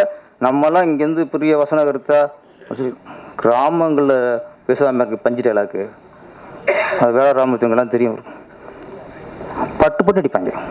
நம்ம மிரண்டுவோம், இல்லை இவ்வளவு ஷார்ப்பாக அடிக்கிறாங்கன்ட்டு. அவங்களாம் கொண்டு தான் நாங்களாம் காலி. இங்கே இருக்க இயக்குனர்லாம் போக வேண்டியதான். அவன் வேறு வரக்கு வாய்ப்பு இல்லாமல் வழி இல்லாமல் இருக்கானுங்க. இங்கே கொண்டாந்து இறக்கணும், கிராமத்தில் இறக்கணும், ஒட்டு மொத்த இயக்கம் காலி. அவ்வளோ விஷயத்தில் இருக்காங்க. எங்கால அவ்வளோ வீரியம் உள்ளவங்க. நிறைய விஷயங்கள் பேசினாங்க. வீராய் மக்கள் கிராமங்களில் ஒரு 200 குடும்பம் இருந்துச்சுன்னா அது 20 குடும்பத்தை ஆம்பளை பேர் சொல்லி சொல்லுவாங்க. அந்த குடும்பம் இந்த குடும்பம்ட்டு. பெரும்பாலான குடும்பத்துக்கு பொம்பளை தான். வள்ளியம்ம குடும்பம், மூக்காய் குடும்பம், ஆமாம், இது ராக்காய் தோட்டம், இது செண்பக வயல். பொம்பளை பிரிச்சு தான் கிராமம் சொல்லுவாங்க. ஏன்னா பெண்கள் தான் ஆளுமை, அவங்க தான் ஆளுமை. குடும்பங்களையும் உறவுகளையும் கட்டி காக்கிறது பெண்கள் தான். அதனால தான் கிராமங்களில் ஆம்பளைங்க பல வேலை இருக்கும். என்ன வேலை பார்த்தா சரி, பொம்பளை பேர் சொல்லுவான். சொன்னார் சார், இன்னார் மகன். எனக்கே அப்படி தான். எங்கள் அம்மா பேர் சொல்லுவாங்க, இன்னார் மகன் வாங்க. அப்போ பெண்மைங்கிறது பெரிய விஷயம். இந்த டைட்டில் இந்த வீராயி மக்களுங்கிறது அதில் அவ்வளோ ஒரு பவர் இருக்கு. நடிச்சிருக்கோம் எல்லாருமே. நான் படம் ட்ரெய்லர் பார்க்கும்போது அந்த கிராமத்து உணர்வோடு இருக்கிறது கண்டிப்பாக தெரிஞ்சு. அதனால் நிறைய பேர் இப்போ கேபிள் அவர்கள் ஆடியோ வாங்கியிருக்கவங்க எல்லாருமே பாட்டை கேட்டு படத்தை பார்த்து நாங்களாம் இது யூகத்தில் ட்ரெய்லர் பார்த்ததுக்கப்புறம் நம்மளுக்கு அந்த படத்தோட மேலே ஒரு ஈர்ப்பு வருது. அவங்களும் படம் பார்த்துட்டு வியந்துருக்காங்க. கண்டிப்பாக அவங்க சொன்னதெல்லாம் உண்மையாக தான் இருக்கும். படம் மிகப்பெரிய வெற்றி அடையணும். எனக்கு இந்த படம் பார்க்கும்போது சின்ன வயசில் டூரிங் தேட்டரில் பார்த்துருக்கேன். அபூர்வ சகோதரர்கள்ட்டு, பழைய அபூர்வ சகோதரர்கள், ரங்காராவ் நடித்தது. அது ஒரு பாட்டு வரும், முத்துக்கு முத்தாக சொத்துக்கு சொத்தாக அண்ணன் தம்பி பிறந்து வந்தோம் கண்ணுக்கு கண்ணாக பாட்டு. அந்த பாட்டெலாம் தேட்டரில் கேட்டு அழுகாத ஆள் இருக்காது. எனக்கு இதில் இந்த பாட்டை கேட்டவுடனே எனக்கு அந்த ஞாபகம், அந்த அபூர்வ சகோதரர்கள் ஞாபகம். இந்த 3 பேர் ஒருத்தர் ஏறாம பாருங்க, அதை பார்க்கும்போது அது ஞாபகம். அது மாதிரி மாயாண்டி குடும்பத்தார் நம்ம ரவி மரியாலாம் நடிச்சிருக்காரு. அதெல்லாம் மக்கள் பார்க்கணும். பெஸ்ட் உறவுகள் வளர்க்கணும், பாசத்தோட இருக்கணும்னா இந்த மாதிரி படத்தில் அப்போ பார்த்துக்கணும். சும்மா ஆக்ஷன் படம் சண்டை படம் பார்த்துக்கிட்டு உள்ள உறவும் போயிடுது. நான் படம் போடும்போது திருப்பாச்சியாக இருக்கும், சிவகாசியாக இருக்கட்டும், வரிசையாக சொன்னாங்க அண்ணன் தங்கச்சியை அம்மா பையன்ட்டு. நான் படம் போடும்போது இந்த ஆக்ஷன் பார்க்கு மற்ற சாங்ஸு காமெடி சீன்ஸு இதெல்லாம் எடுக்கும்போது நான் இங்கே டைரக்டராக இருப்பேன். ஆனால் அண்ணன் தங்கச்சி அந்த சென்டிமெண்ட் சீன் எடுக்கும்போது நான் அண்ணனாக மாறிடுவேன். அதே மாதிரி அம்மா பையன் சீன் எடுக்கும்போது, அந்த சென்டிமெண்ட் சீன் எடுக்கும்போது அங்கே நான் டைரக்டராக இருக்க மாட்டேன், அங்கே நான் மகனாக மாறிடுவேன். அக்கா தம்பி சென்டிமெண்ட் எடுக்கும்போது மற்ற சீன்லாம் இப்போ ஊருக்குலாம் போகிறலாம் அப்படி சட்டை பிடிச்சி இப்படி அடிக்கணும்போ எல்லாம் சொல்லிக் கொடுப்போம். ஆனால் அக்கா தம்பிங்கும்போது நான் தம்பியாக மாறிடுவேன். அப்படி மாறினா தான் அந்த படம் சிறப்பாக அமையும். இந்த படத்தை பொறுத்த வரைக்கும் நம்ம நாகராஜ் கப்பி அவர்கள், நானாவது மொத்த படத்தில் ஒரு 20% தான் ஒரு அண்ணனா தம்பியா மகனாக மாறி இருப்பேன். இந்த ஆள் மொத்த படம் மாறி இருக்கான். மொத்த படம் டேரக்டர் இல்லை, மொத்த படமே உறவாக மாறிட்டாப்புல. அந்த மாதிரி இயக்குற நம்ம கொண்டாடணும். இன்னைக்கு கிராமங்களில் நம்ம கிராமத்தை பெருசாக பேசுகிறோம், கிராம உறவுகளை பெருசாக பேசுகிறோம். அது இன்னைக்கு எந்த அளவுக்கு இந்த உறவுகளை விரிசல், உறவுகளை பிரிவு, அங்கே எப்படி தனிமை ஏற்பட்டுருக்கு. முன்னெல்லாம் கிராமங்களில் ஒரு வீட்டில் கல்யாணம் அப்படின்னு முடிவாயிட்டா வெள்ளிக்கிழமை கல்யாணம்னா செவ்வாய்க்கிழமையே அந்த வீட்டில் 20 பேர் கூடிடுவாங்க. அதுக்கு கல்யாணத்துக்கு முதல் நாள் 40 பேர் இருப்பாங்க. சித்தப்பா சித்தி, அந்த பசங்க இந்த பசங்க குடும்பம் அத்தனை வேலை பார்க்குங்க, ஒவ்வொன்றும் வேலை பார்க்குங்க. இன்னைக்கு வெள்ளிக்கிழமை 10 மணிக்கு கல்யாணம்னா வெள்ளிக்கிழமை 9 மணி தான் வரான் வீட்டுக்கு சொந்தக்காரன். உண்மை இல்லையா? நான் பார்க்குறேன், நான் கிராமத்தான் வழியோட பார்க்குறேன். அப்போ கல்யாணத்துக்கு வந்து முடிஞ்ச என்ன பண்ணுறான், அப்போ கல்யாணம் முடிஞ்சதுக்கு அப்புறமும் 2-3 நாள் இருப்பாங்க வீட்டில் சொந்தங்கள், 20 பேர் இருப்பாங்க. கொஞ்சம் கொஞ்சமாக கூடுவாங்க. கல்யாணத்துக்கு மறுநாள் 30 பேர் இருப்பான், அதுக்கு அடுத்த நாள் 20 பேர் இருப்பான், அதுக்கு அடுத்த நாள் 10 பேர் இருப்பான். ஒரு வாரம் கழிச்சு தான் இந்த குடும்பம் மட்டும், என்ன குடும்பம் அவங்க மட்டும் இருப்பாங்க. ஆனால் இன்னைக்கு கல்யாணம் முடிஞ்சோன்னு என்ன பண்ணுறாங்க, எப்படா சாப்பிட்டு மொய்யடிட்டு ஓடுங்கிறான். பந்திக்கு ரெடியாகிறான். கல்யாணத்துக்கு மறுநாள் அந்த அப்பா அம்மா மாப்பிள்ளை பொண்ணு அவங்க அண்ணன் தம்பி கூட வந்தால் அந்த குடும்பம் மட்டும் தான் வீட்டில் இருக்குது, வேறு உறவு எதுவுமே இல்லை. உண்மையா இல்லையா? எல்லாமே இங்கே கிராமத்தில் இருக்கிறவங்க தான். இதான் பரவாயில்லைங்க. ஒரு வீட்டில் திடீர்னு சாவு விழுந்துடும். அது திரும்பி விழுவுறாங்க, திரும்பி செத்துருவாங்க. சாவு விழுந்த உடனே வந்துடும், உறவுலாம் வந்துடும், கூடும். சாவு எடுத்து அடக்கம் பண்ணிடுவாங்க. மறுநாள் அந்த சாவு வீட்டில் மறுநாள் ஒரு 15-20 பேர் இருப்பாங்க. ஏன்னா பையனை பறி கொடுத்தவனோ, அப்பனை பறி கொடுத்தவங்களோ, பொண்டாடி பறி கொடுத்தவங்களோ அந்த குடும்பம் காப்பி தண்ணி சாப்பிடாது. அப்போ இந்த சொந்தம் தான் காப்பி போட்டு, அக்கா காப்பி கொடுக்கா, ஐயா கொஞ்சம் ஒரு இட்லி சாப்பிடியா, ஆத்தா கொஞ்சம் தண்ணி விடியா குடித்தா, கெஞ்சி அவங்க சாப்பிட மனசு இருக்காது. இவங்க வற்புறுத்தி கொஞ்சம் கொஞ்சமாக ஒரு அரை இட்லியோ ஒரு இட்லியோ சாப்பிடும். இன்னைக்கு ஒரு வீட்டில் இறந்துட்டா வர்றாங்க, கூடுறாங்க, அடக்கம் பண்ணிட்டு அப்படியே போயிடறாங்க. மறுநாள் அந்த குடும்பத்தில் அந்த குடும்பம் மட்டும் இருக்கு, ஒரு காப்பி போட்டு கொடுக்குறதுக்கு ஆள் இல்லை. யாரு? ஒரு பையனை பறி கொடுத்த அம்மாவை காப்பி போட்டு குடிக்குமா? அப்பாவை பறி கொடுத்த மகளை பொண்டாட்டிய அவங்களுக்கு காப்பி போட்டு சாப்பிடுவாங்களா? இது தாங்க உறவு, இதுக்கு தான் உறவு. அந்த உறவு எங்கே போச்சு? எங்கே போச்சு? அந்த பசியோடு இருக்கும்போது ஆறுதலா அரவணைப்பா 4 வயசு சோறு கொடுக்குற அந்த உறவு போச்சுங்க, போச்சு. இந்த மாதிரி படங்கள் நான் சொல்றேன், வீராயி மக்கள் மாதிரி படங்கள் வந்தா தான் அந்த ஊரில் அருமை தெரியும், பாசத்தின் பெருமை தெரியும். எல்லாத்தையும் தொடச்சு நிற்கிறோம், ஓடுறோம் சம்பாதிக்கிறோம், கடைசி எங்கே நிற்க போகிறோம்? ஒன்றுமே லைஃப்.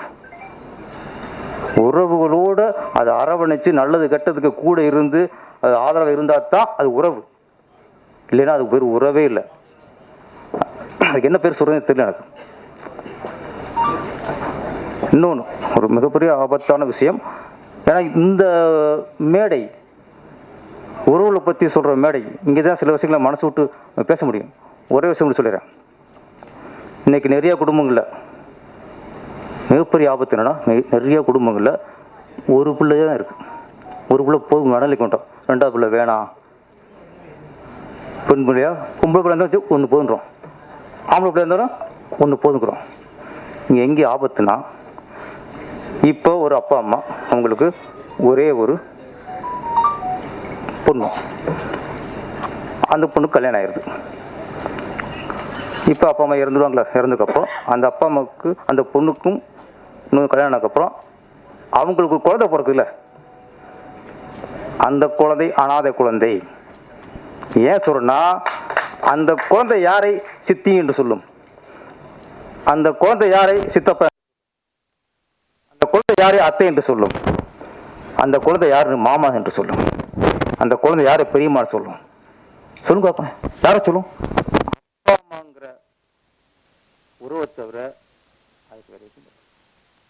ஆனால் அப்பா அம்மாங்கிறது நம்ம ரத்தப்படி, ரத்தத்தின் பிரிவு, அது உறவு உள்ளது, அது ரத்தத்தின் ஒரு பகுதி தான். அவங்க அந்த அப்பா அம்மாவோட ரத்தத்தின் பகுதி நம்ம. ஒரு குழந்தைக்கு உறவு சித்தி, சித்தப்பா, அத்தை, மாமா, பெரியப்பா, பெரியம்மா, இதுதாங்க உறவு. இந்த உறவு இல்லாம குழந்தை அனாதை குழந்தை. அதனால தயவு செய்து நம்ம ஒரு குழந்தை போதும் அப்படின்னு நிற்கிறது நம்ம. ஆனால் நம்முடைய குழந்தை அனாதைக்குடி சொல்லிக்கிறோம் என்று அர்த்தம். ஒரு குழந்தை கூட பெற்றுக்கணும், அப்போ தான் அடுத்து உறவுகள் வரும். உறவுகளே கூட மாட்டேங்கிறான், நீங்கள் அனாதை விட்டு போயிட்டீங்கன்னா அது நாளைக்கு என்ன உறவு இருக்கும்? சிக்கனத்துக்காக இன்றைக்கி ஸ்கூல் பீஸ் அதிகமாக போச்சு, இந்த பீஸ் அதிகமாக போச்சு, இருக்க குழந்தைய படிக்க வைக்க முடியல, அதுக்காக ஒரு குழந்தை அனாதை வைக்கிறீங்களா? நம்ம குழந்தைய அனாதை வைக்க கூட 2 குழந்தையாவது பெற்றுக்கணும். இது இன்னைக்கு வந்து தெரியாது, பெரிய ஆபத்து இருக்கு. நம்முடைய சந்ததியராக பின்னாடி அனாதையாகி போயிடும். பெற்றுக்கும் இது ஏன்னா ஒரு உறவுகளை பற்றி சொல்கிற படங்கிறதுனால உறவுகளுடைய அருமை நாம் சொல்லி ஆகணும். இப்போ சொல்கிறாங்க சின்ன படம் பெரிய படம். இங்கே வந்து சின்ன படம் பெரிய படமே இல்லை சார். வெற்றி அடைந்த படம், வெற்றி அடையாத படம், அதான் 2 தான். மக்களுக்கு பிடித்த படம், மக்கள் நிராகரித்த படம், அவ்வளோதான். இல்லை சின்ன படம் பெரிய படம். ஒரு ஊரில் பெரிய மனுஷன் இருப்பான், ஒருத்தர் ஒன்றும் பண்ண மாட்டான், ஒரு டீயாக கொடுக்க மாட்டான். ஆனால் அது ஊரில் ரொம்ப ஏழ்மையாக ஒருத்தர் இருப்பான், அவன் வீட்டுக்கு வந்து அடுத்த சாப்பாடு போடுவான். இந்த யார் சார் பெரிய ஆள்? அவன் தான். எந்த பெரிய படம் வந்து அது மக்களுக்கு பிடிக்கலன்னா அது வேலைக்கு ஆகாது. சின்ன படம் வந்து மக்களுக்கு பிடிந்தா அது பெரிய படம். ஆனால் மக்களுக்கு பிடிச்ச படமாக இருக்கணும். இன்னொன்று, மக்கள் வந்து இந்த மாதிரி படத்துக்கு சப்போர்ட் பண்ணணும். இந்த மாதிரி சப்போர்ட் பண்ணால் தான் அது தமிழ் திரையுலகம் மட்டும் இல்லை, இந்த நாட்டுக்கே நல்லது. இந்த வீராய் படத்தை மீடியாக்கள் ஒன்றே எப்படின்னா, ஒரு படம் சரியாக ஓடலை, ஃபெயிலியராக போச்சுன்னா நீங்கள் ஆளாக வரிஞ்சு கட்டிக்கிட்டு காரி துப்புறாங்க, கேலி கிண்டல் நையாண்டி. அப்போ ஒரு படம் தோல்வி அடையும் போது அதுக்கு கொடுக்குற அதை அவமானப்படுத்துக்கு கொடுக்குற முக்கியத்துவத்தை ஒரு படம் வெற்றி அடையும் போது ஏன் கொடுக்க மாட்டேங்கிறோம்? அதையும் பண்ணுங்க, அதான் கரெக்டு. நீங்கள் ஓடா படத்துக்கு இவ்வளோ பண்ணும்போது அதே ஆர்வத்தையும் அதே அந்த வேகத்தையும் நல்ல படத்தை நீங்கள் அதே மாதிரி எல்லாரும் சேர்ந்து கொண்டாடினீங்கன்னா அதாங்க ஆரோக்கிய சினிமாவுக்கு. தயவு ஒரு சின்ன படம் நல்லா ஓடிச்சுன்னா அதுக்கு கொண்டாடுங்க. மீடியாக்கள் வந்து ஒரு சரியான இந்த கமெண்ட்ஸ், அவங்க ஒரு ரோல் பண்ணுறது, இதெல்லாம் நிறையா பண்ணிக்கிறாங்க. இந்த மாதிரி படங்கள் வரும்போது நம்ம கொண்டாடுவோம், அதை தூக்கி நிறுத்துவோம். அதை தூக்கி நிறுத்தும்போது நம்ம திரையுலகுக்கு நல்ல விஷயமா நடக்கும், சமுதாயத்துக்கு நல்லதுன்னு சொல்லிட்டு எல்லாருக்கும் நன்றியை கூறி விடைபெற நன்றி, வணக்கம். பத்திரிகை ஊடக நண்பர்களுக்கு என்னுடைய பணிவான வணக்கம். மனசுக்கு பிடிச்ச மிக நெருக்கமான இயக்குநர்கள்லாம் நிறைஞ்சிருக்கிறீங்க. எத்த இசை வெளியீட்டு உள்ளாவில் இத்தனை இயக்குநர்கள் இப்படிப்பட்ட ஆட்கள் வந்து உட்கார்றது அரிது. ஒருத்தர் 2 பேர் முக்கியமான ஆள் இருப்பாங்க, அப்புறம் 2-3 பேர் இருப்பாங்க, இப்படி இருப்பாங்க. ஆனால் எனக்கு மனசுக்கு பிடிச்ச அத்தனை பேர் வரிசையாக எடுத்துக்கல. இதை ரொம்ப நான் அடிக்கடி எனக்கு என்னுடைய பழக்கம் என்னென்னா, நான் அந்த ஃபோனை போட்டுக்கிட்டு ஹீரோக்கள்கிட்ட என்னை இயக்கிய டைரக்டர்கிட்ட கூட வந்து நம்பர் வாங்கிக்கிறது இல்லை, தொடர்பில் இருக்க மாட்டேன். என்னை முதலாக கொண்டு போய் சினிமாவில் இழுத்து விட்டவர் ரேவையா. இல்லை, மிளகாயின்னு ஒரு படத்தில் எங்கள் ஊருக்காரரு, அவன் அம்மா எங்கள் ஊர், அம்மா பிறந்தது திருநாளி, எங்கள் ஊர். இப்போ வீராயி மக்கள் பேசின எல்லாரும் இந்த படம் வந்து வாழ்வியலை சொல்லுது, உறவு முறையை சொல்லுது, அந்த குடும்ப விஷயங்களை சொல்லுதுன்னு ஒவ்வொருத்தரும் பேச ஒரு இயக்குனர் இந்த படத்தை இயக்குனர் என்ன பண்ணியிருக்கணும்? கேட்க அப்படி கம்பீரம் பண்ணிருக்கணும், அப்படி சந்தோஷம் பண்ணிருக்கணும் இல்லையா? இந்த நாகராஜ் மூஞ்சியில இல்ல சந்தோஷம் இருந்துச்சு, யாரா பாத்தீங்களா? சிரிக்கவே இல்லை. ஒவ்வொருத்தரும் பேச மரியா பேசுறதுல இருந்து பேரரசு பேச வரிசையா, சங்கையா பேசுறதுல இருந்து கோவில் வரிசை பேசுறதெல்லாம் இப்படி அழுகிறாரு. கண்ணீர்தான் வரல, பொங்குது வரும்ல. ஏன்னா அவரு அந்த புதுக்கோட்டைக்காரரு அந்த அறந்தாங்கி அந்த மக்களையும் மண்ணையும் எல்லாரும் சொல்லுவான், எழுத்தாளர்கள்லாம் சொல்லுவான், மண்ணையும் மக்களையும் அப்படியே பிசைஞ்சு நான் கொடுத்துருக்கிறேன், எழுதியிருக்கிறேன்னு சொல்லுவான், எல்லாரும் சொல்லுவான். ஆனால் அதாவது இந்த புற விஷயங்களை எழுதி போடுற எழுத்தாளர் நிறையா இருக்கான். இந்த உள்ளுக்குள்ள இருக்கிற சின்ன அந்த உணர்வுகள் இருக்கு பார்த்தீங்களா, ஆத்தாளுக்கும் பிள்ளைக்கும் உள்ளது, என்ன அண்ணனுக்கும் தங்கச்சிக்கு உள்ளது, அண்ணனுக்கும் தம்பிக்கு உள்ளது, இந்த உறவுகள் நுட்பமா பிடிச்சு கொண்டு போய் இந்த ஆள் படம் பண்ணியிருக்காங்க. அதாவது இவர் எழுதி கொடுக்குற வசனங்கள் எல்லாம் டயலாக் எல்லாம் பேசிட்டு நானு தீபாக்கா பாண்டியக்கா எல்லாரும் நாங்க பேசுறவங்க அழுவான். இவர் அந்த டைலாக் சிரிச்சுக்கிட்டே கொடுப்பாரு. இவர் சிரிச்சுக்கிட்டே கொடுக்குற அந்த டைலாக் எல்லாம் நாங்க பேசுற போதெல்லாம் நடிக்கிற போதெல்லாம் அழுவோம். என்ன இப்படி உண்மையிலேயே இன்னொன்னு, தமிழ் இன்னைக்கு இருக்கிற தமிழ் சினிமாவில் வந்து ஆளை பாருங்க, ஒரு 2வது படம் பண்ணி அடையாளம் தெரியாம நிக்கிறாரு. என்ன இவர் ஒரு மிகப்பெரிய கதை சொல்லி இன்னொன்னு, இவரை மாதிரி வாழ்ந்த வாழ்க்கையை மொழிக்குள்ள கொண்டு வந்து வசனங்களுக்குள்ள கொண்டு வந்து பாத்திரங்களை ஆக்கி காட்சியாக்குறதுல பெரிய வல்லவன். இந்த படத்துல நடிக்கிற போது வீராயி நாத்தாளுக்கு நான் தான் தலைப்பில்லை இந்த படத்துல. எனக்கு என்னுடைய சினிமா கேரியர்ல இது ஒரு முக்கியமான படமா அமையும். அப்படி எனக்கு சொல்ற போதெல்லாம் சாதாரணமா சொன்னாரு. போய் நான் அந்த படத்துல நடிச்சு முடிச்சுட்டு வெளியே வர வந்து இது ஒரு தமிழ் படமான்னு நினைக்கலங்க. தமிழ் படத்தில் நடிச்ச ஃபீலே எனக்கு இல்லை. ஏதோ ஒரு மலையாள படத்துல, ஒரு பெங்கால் படத்துல, ஒரு ஈரான் பிலிம்ல பண்ண மாதிரி ஒரு ஆர்டர் வேலை இல்லை. இந்த படத்துல செட்டுக்கு வேலை இல்லை, காஸ்டியூம் வேலை இல்லை. பெரும்பாலும் நாங்க எல்லாரும் ஓன் காஸ்டியூம் போட்டு நடிச்சிருக்கோம். ஆமா, அந்த வீடுகளும் திண்ணைகளும் கூரைகளும் உடஞ்ச ஏணி படிகளும் தெருக்களும் அப்படியே அந்த வெள்ளத்துல கூட அந்த குலசேகரமங்கல் தங்கிட்டு தான் போயிருக்கிற அந்த ஏரியாவில வீரசிகாமணி அந்த ஏரியாவில ஷூட் போனது. எந்த இடத்துலையும் ஒரு அழகான கட்டடத்தை, புது கட்டடத்தை, அவர் நம்ம வீராய் மகன் பெரியாளு ஒரு பெரிய ஒரு சுமாரான வீட்டை காட்டும் நினைக்கல அவர். அந்த ஓட்ட வீடு, அந்த ஓட்ட திண்ண என்ன அப்படி நாங்க வந்து எங்களுக்கு யாருக்குமே நடிக்க தோணல. அதுலயும் தீபாக்காவும் பாண்டியக்காவும் பண்ணியிருக்காங்க பாருங்க. பாண்டிய காலம் பாத்தீங்கன்னா எனக்கு உங்க வயசு என்ன கேட்கக்கூடாதா? ரைட்டு. என்னைய விட அவங்க குறைஞ்சது 15 வயசு இளமையா இருப்பார் நினைக்கிறேன். கவிதா கூட சொன்னாங்க 70 வயதில் ஆரோக்கியமா எப்படி இருக்கு வேளாண். எனக்கு 72 வயசு, 73 வயசு எனக்கு. ஏன்னா என்னைய விட அவங்க 15 வயசு கம்மியா தான் இருப்பாங்க நினைக்கிறேன். எனக்கு ஆத்தாவை நடிக்கிறாங்க. பார்த்தா அந்த படத்துல என்ன இந்த கிராமிய படங்கள், தமிழ்ல வர்ற கிராமிய படங்கள், குறிப்பா தென் மாவட்ட படங்கள், அது குறிப்பா அந்த தேனி உசிலம்பட்டிக்கு போயிச்சாங்க. நடிக்கிற பொம்பளையெல்லாம் ஒரு இழுப்பாக டைலாக்ல ஒரு எழுத்து பேசணுமோ ஒரு கண்டிஷன் வச்சிருக்காங்க. ஆனா இந்த படத்துல இந்த படம் வந்து ஒரு மதுரையவோ தூத்துக்குடியவோ உசிலம்பட்டியவோ புதுக்கோட்டையவோ வந்து ஒரு லேண்ட்மார்க் பண்ணல. புதுப்படையும் நடிச்சிருக்கான். ஆனா தெக்கத்தி தமிழ் இது. ஏன்னா இந்த பாண்டியக்கா பேசுற டயலாக் எல்லாம் பாத்தீங்கன்னா அங்கிருங்க அப்படி உயிர்ல இருந்து வருங்க. உயிர்ல இருந்து ஏப்பா முத்தவனே ஏண்டா வேணாம்டா என்ன கேட்கிற போது நமக்கு உருகும். எனக்கு சொல்லவே வேண்டியது இல்லை. என்ன நான் இத்தனை வருஷம் கேட்டதில்ல, 10 வருஷத்துக்கு 11 வருஷம் அடிச்சுக்கிட்டு இருக்கேன் சினிமாவில். இத்தனை படங்கள் இத்தனை படங்கள் நடிச்சிருக்கல, நான் கிளிசரின் போட்டு நடிச்சதே இல்லை.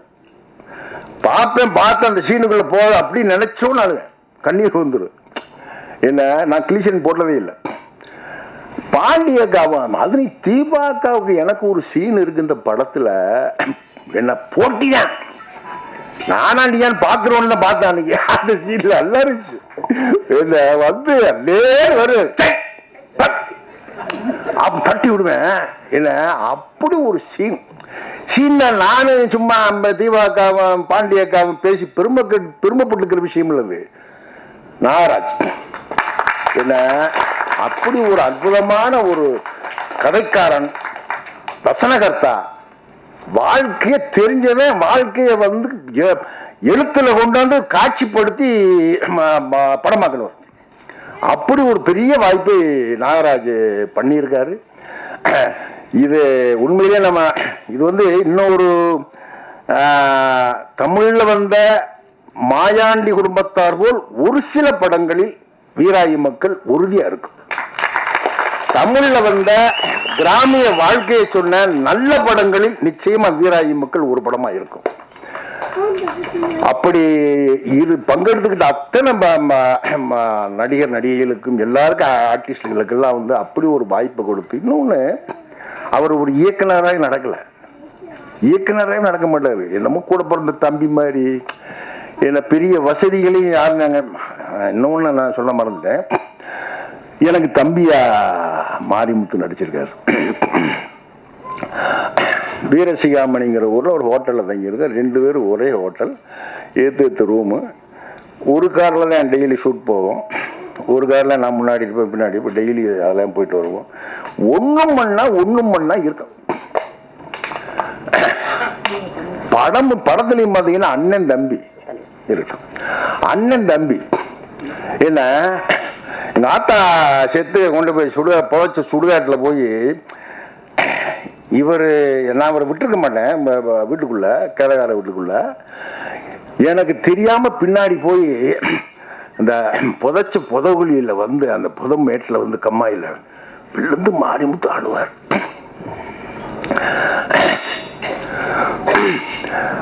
நான் உண்மையிலேயே மாரிமுத்து வந்து அவர் ஒரு நையாண்டி அப்படி அடிச்சுட்டு போறவர் அழுகிறாரு. நான் அப்படி பின்னாடி இருந்து சீன் படி வந்து ஒரு 10 அடி தூரத்துல இருந்து அப்படியே மாரிமுத்து பார்த்துக்கிட்டு இருக்கணும். தம்பி வந்து நம்ம வந்து அவனை சேர்க்கல, இருந்தாலும் தாய் பாசத்துல வந்து அழுகிறான். என்ன இன்னொன்னு, நான் என் வீட்டில் மூத்தாள், நான் அண்ணன் தம்பி 4 பேரில் நான் தான் மூத்தாள். எவ்வளவோ விஷயங்களை கடந்து வந்தாள். என்ன அப்படி ஒரு கிராம வாழ்க்கையை தான் அதைத்தான் நான் எழுதிக்கிட்டே இருக்கேன். என்னுடைய கதைகள் எல்லாம் எத்தனை நாடு, எத்தனை தேசம், எத்தனை இராணுவத்தில் இருந்து இந்தியா முழுக்க சுற்றினவன், உலக நாடுகள் முழுக்க போயிருக்கேன். ஒரு கதையை கூட பெருநாளி பெரியார் வந்து விட்டு தாங்கல, பூரா அந்த மக்களை வச்சாங்க. என்ன அப்படி மாரிமுத்து அழுதுகிட்டு இருக்காரு. அப்படியே போய் தூக்குவேன். 2 பேரும் அழுவோம். இந்த மாரிமுத்து நானு நடிச்சுட்டு செப்டம்பர் 4ஆம் தேதி இல்லை, செப்டம்பர் 5ஆம் தேதி நான் முடிச்சுட்டு காரைக்குடி ஷூட் போகிறேன். நேரம் நான் அங்கே வீரசிகாமணிலிருந்து மறுநாள் 5ஆம் தேதி 6ஆம் தேதி முடிச்சுட்டு மாரிமுத்து சென்னை வர்றாரு. நான் காரைக்குடியில் கொத்தமங்கலத்தில் ஒரு ட்ராலி ஷாட்டு, அந்த பெரிய பங்களாவில் உட்காந்துருக்கேன். ட்ராலியை போட்டிருக்காங்க, ஒரு 10 இருக்கும். என் அசிஸ்டன்ட் கூட அந்த ஐயா மாரிமுத்து இறந்தோம்னாரியா. 2 பேரும் நாங்கள் வந்து ஒரு நடிச்சு சந்திச்சு ஒரு 8 மாதம் 10 மாதம் 1 வருஷம் ஆயிருந்தா பெருசாக தெரிஞ்சிருக்காது எனக்கு. நேற்று முந்தா நாள் ஒன்று மண்ணா இருந்துட்டு இப்போ ஒன்றா பரோட்டா கடையில் வைத்துன்னு, ஒன்றா டீ குடிச்சிட்டு, ஒன்றா கொட்டை மொச்சப்பயத்தை வைத்துன்னு விட்டு, என்ன இங்கேயும் ஒன்று மண்ணா அண்ணன் தம்பின்னு அழுது தவிச்சு நடிச்சுட்டு போய் 2ஆவது நாள் 8ஆம் தேதி இறந்தோன்னாரு. கரெக்டான் ஆக்சிடென்ட். எனக்கு உயிரே போயிடுச்சு. எனக்கு டயலாக் வருதில்லை, ஷார்ட்ரி ஆக்ஷன் டயலாக் வரல. அப்படி என்னுடைய அருமை நண்பர், அவருடைய சாவு தமிழகத்தையே உலுக்கியது. அந்த சாவு என்னை ரொம்ப உலுக்கிடுச்சு. அவரு மாரிமுத்தோட இன்னொன்று, மாரிமுத்து நடித்த கடைசி திரைப்படம் இதுதான். முடிச்சுட்டு வந்தாரு, டப்பிங் போனாரு, எதிர்நீச்சல் டப்பிங் போனாரு, இறந்துட்டார். என்ன அவர் ஒரு அற்புதமான நடிகன். அவருடைய பங்களிப்பு எல்லாம். இன்னொன்று, எப்படித்தான் இந்த நாகராஜ் வந்து எப்படித்தான் திட்டம் போட்டாருன்னு தெரியல, கரெக்டா அந்த கேரக்டருக்கு ஏற்ற ஆர்டிஸ்ட் பிடிச்சி போட்டார். அப்படி பிடிச்சு போட்டுருக்காரு எல்லா பேரும். செந்தி இருக்காங்களா, போயிட்டாங்களா? செந்தி எல்லாம் தீயா இங்க போயிட்டாங்களா? அப்படியா? மாரிமுத்தோட ஒய்ஃபா செந்தி நடிப்பாங்க பாருங்க. அந்த குடும்பத்தை கலைச்சி விடுற பொம்பளை. ஆமா, பார்த்தா உண்மையிலேயே எனக்கெல்லாம் அவ்வளவு உண்மை சினிமா கோவம் வராது, உண்மையான கோவம் வருது. அப்படி பேசுறது என்ன, அப்படி எல்லாரும் வாழ்ந்திருக்காங்க. நானும் அதுல இருக்கிற முக்கியமான கதாபாத்திரமா. அப்புறம் ப்ரொடியூசரு, இந்த படத்தின் ஹீரோ சுரேஷ் நந்தா வந்து கோயம்புத்தூர்காரர். அவர் மூஞ்சியை பாருங்க, கோயம்புத்தூர்கார மாதிரி இருக்காரு, எங்க ராமநாதக்கார மாதிரி இருக்காரு. அப்படியே எங்கள் முதல்வத்தூர் கமிதிக்காரர் மாதிரி இருக்காரு மூஞ்சி. நம்ம நாட்டு மூஞ்சி, நம்ம ஊருக்கு ஏற்ற அந்த ஃபேஸு. என்ன அவர் இந்த ட்ரெய்லரில் பார்த்துருப்பேன், காதலிச்சுக்கிட்டு தர்றாருல ஒரு சாங்கில். இந்த காதல் தான் நாங்கள்லாம் காதலிச்சோம், கிராமத்து காதல் அதானே. அந்த இதில் பாருங்க நீங்கள், இப்படியே ரெண்டு பேரும் அந்த ஹீரோ அந்த பொண்ணு வரலையா இல்லை, ரெண்டு பேரும் அப்படி போய்கிட்டே இருக்காங்க, நடந்துக்கிட்டே இருக்க எப்படி இருக்காங்க. எந்த இடத்துலையும் தொடலை, ஒரு இடத்துல அப்படி தொடுவா பாருங்க, சல்லுன்னு இந்த நாங்கள் பாம்பு சல்லுன்னு திரும்பும். அது வரை சிரிச்சுக்கிட்டே கூடமான அலைஞ்சுக்கிட்டே தெரியுது, காதலிச்சுக்கிட்டே தெரியுது. இப்படி தொட்ட ஒன்று அப்படி பாம்பு மாதிரி சீரும். அதுதான் கிராமத்துக்காக. இல்ல இத எப்படி நாகராஜ் வச்சிருக்காரு பத்தியா, இத எப்படி பண்ணியிருக்காரு பத்தியா சுரேஷ். அவருக்கு மிகப்பெரிய எதிர்காலம் இருக்கு. எல்லாவற்றுக்கும் மேலாக உங்கள்கிட்ட தான் இருக்கு இப்படிப்பட்ட படங்களை. என்ன இது மாதிரி ஆர்டிஸ்டுகளை, இயக்குனரை என்ன நீங்கள் தான் கொண்டு போய் மக்கள் மத்தியில் கொண்டு போய் பெரிய வெற்றியை பெற்றுத்தரணும். இந்த விழாவுக்கு நான் ஆக்சுவலாக மறந்துட்டேன், மதுரையில் இருந்தேன். வேற ஒரு என் பேத்தி கல்யாண வேலையில் போயிட்டு இருக்கு, அதுக்காக அலைஞ்சிக்கிட்டே தெரிஞ்சவன். 18, 17, 19, 20 ஞாபகம் இல்லை எனக்கு. காலையில் தான் ஃபோன் ஒரு ஐயா அப்படின்னு. அப்புறம் நம்ம 4 மணி பிள்ளைகிட்ட பிடிச்சி ஓடியாந்தேன் நான். ஏன்னா மிகப்பெரிய சந்தோஷம் இந்த படம். இந்த சந்தோஷம் இந்த படம் பெற வெற்றியில் இருக்கணும். அதற்கு உங்கள் ஒத்துழைப்பெல்லாம் வேணும், உங்களுடைய வாழ்த்துக்களும் அன்பும் வேணும். எல்லோருக்கும் நன்றி, வணக்கம். என் கதையை திரையில் உயிரோட்டமாய் உருவாக்கி காட்டிய கலைஞர்களுக்கும் மற்றும் பத்திரிகை ஊடக நண்பர்களுக்கும், படத்தின் தயாரிப்பாளர் சுரேஷ் நந்தா அவர்களுக்கும், இணை தயாரிப்பாளர் அண்ணன் வெள்ளைத்துறை அவர்களுக்கும், அருண்குமார் அவர்களுக்கும், சுரேஷ்குமார் அவர்களுக்கும், சாய் அவர்களுக்கும், என்னுடைய குழுவினர்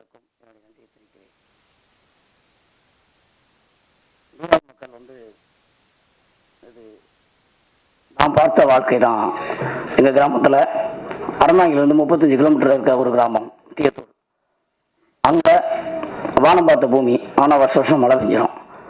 அந்த மண்ணில் நான் பார்த்த மனுஷங்களுடைய வாழ்க்கை தான் வீராய் மக்கள். அவங்களுடைய கோபம், அவங்களுடைய பாசம், அவங்களுடைய அன்பு, அவங்களுடைய அழுகை, இதுதான் வீராய் மக்களாக வந்திருக்கு.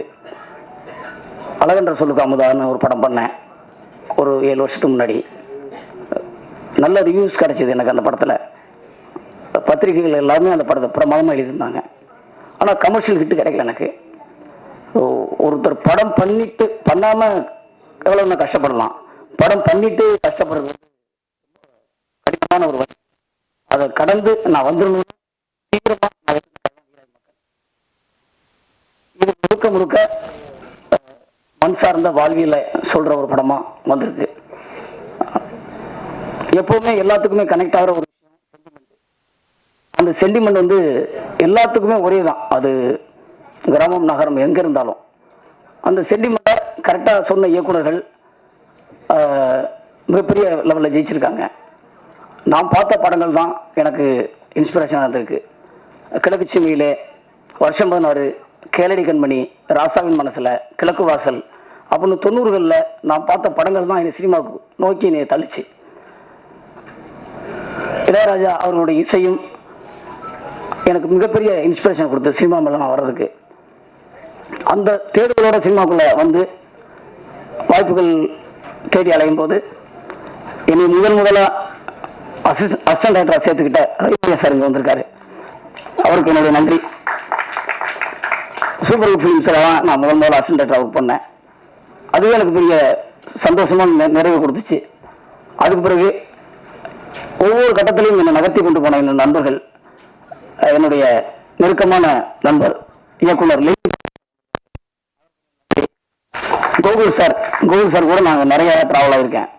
நாங்கள் சக்தியின் படத்துலேருந்து ஒன்றா ஒர்க் பண்ணோம். நான், கோகுல் சார், திரு சார் எல்லாமே ஒர்க் பண்ணோம். ஸோ அப்போலேருந்து கோகுல் சார் என்னுடைய கதைகள் மேலேயும் என் மேலேயும் மிகப்பெரிய நம்பிக்கையை வச்சுருந்தார். எனக்கு எப்போவுமே நல்ல ஒரு கைட் பண்ணிகிட்டே இருப்பார். சுசீந்திரன் சார் இந்த ஸ்டேஜில் இல்லை. அவர் எனக்கு முக்கியமான ஒரு சினிமாவில் வழிகாட்டியாக இருந்தார்.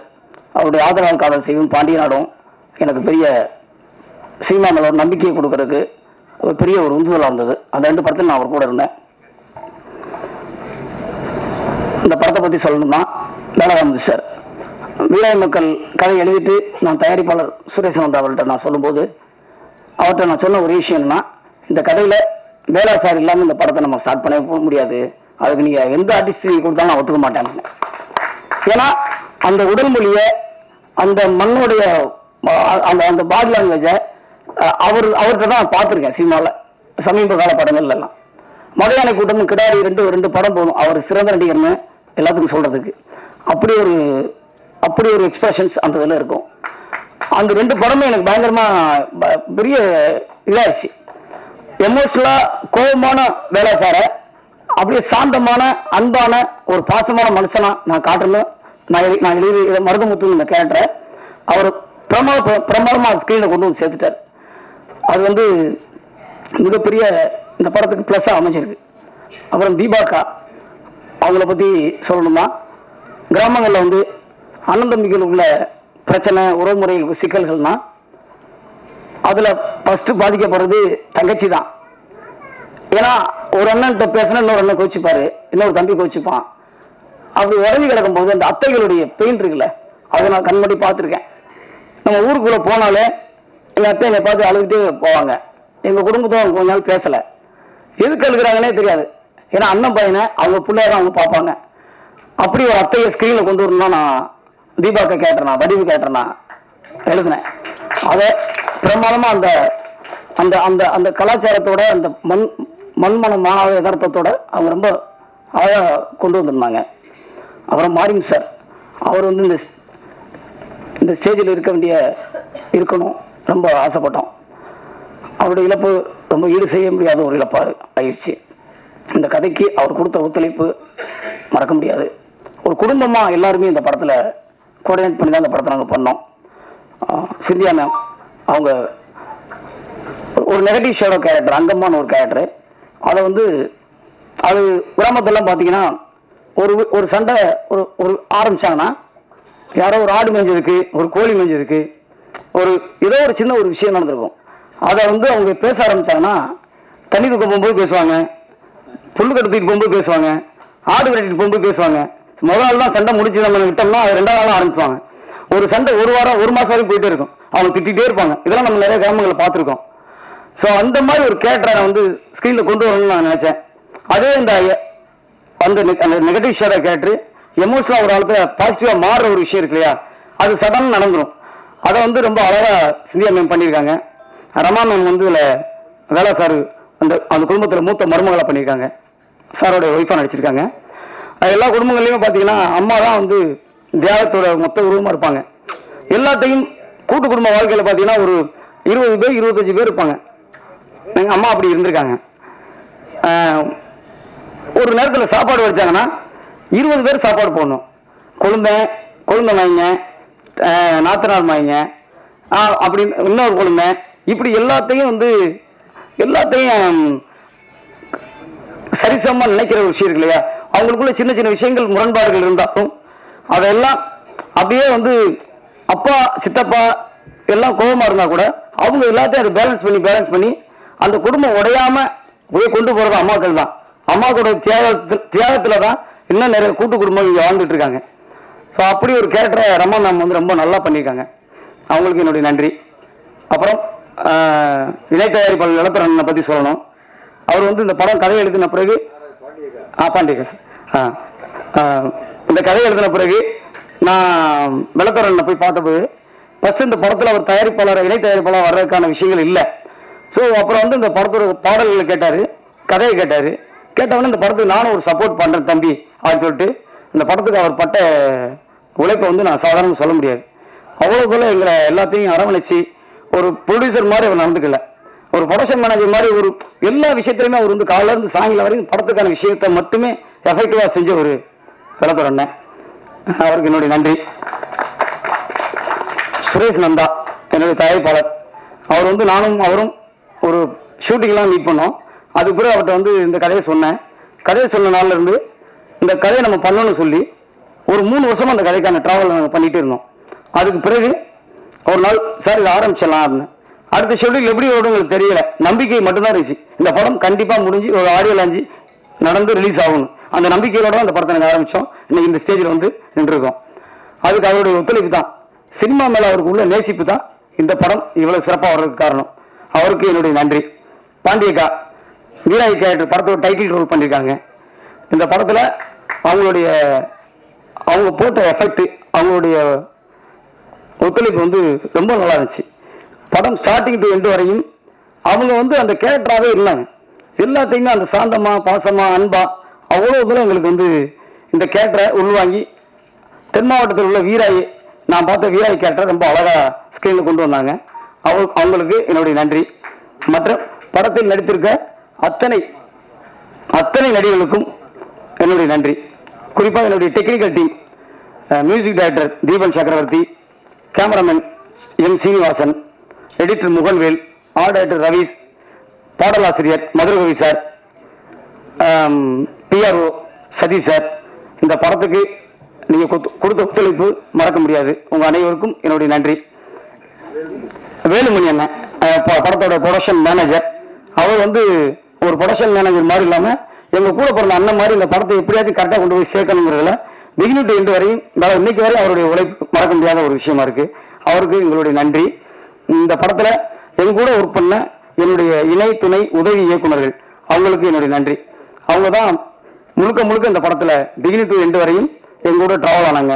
எங்கள் நண்பன் ரத்னவேலு என் கூடவே இந்த படம் ஸ்டார்டிங் டு எண்டு வரையும் இப்போ வரைக்கும் என் கூட நிற்கிற என் நண்பன் ரத்னவேலு, அவருக்கு என்னுடைய நன்றி, வாழ்த்துக்கள் தான். அப்புறம் இந்த இசை வெளியீட்டு விழாவுக்கு வந்திருக்க உங்கள் அனைவருக்கும் என்னுடைய நன்றியை தெரிவித்துக் கொள்கிறேன். எங்கள் குழுவினர் சார்பாக என்னுடைய நன்றியை தெரிவித்துக் கொள்கிறேன். எப்பவும் எனக்கு சப்போர்ட்டாக இருக்கிற என்னுடைய மனைவி, என்னுடைய குடும்பத்தார், என்னுடைய அம்மா, அவங்களுக்கு என்னுடைய நன்றியை தெரிவித்து என் மண்ணுக்கும் என் மனிதர்களுக்கும் வீராய் மக்களை சமர்ப்பிக்கிறேன். நன்றி, வணக்கம்.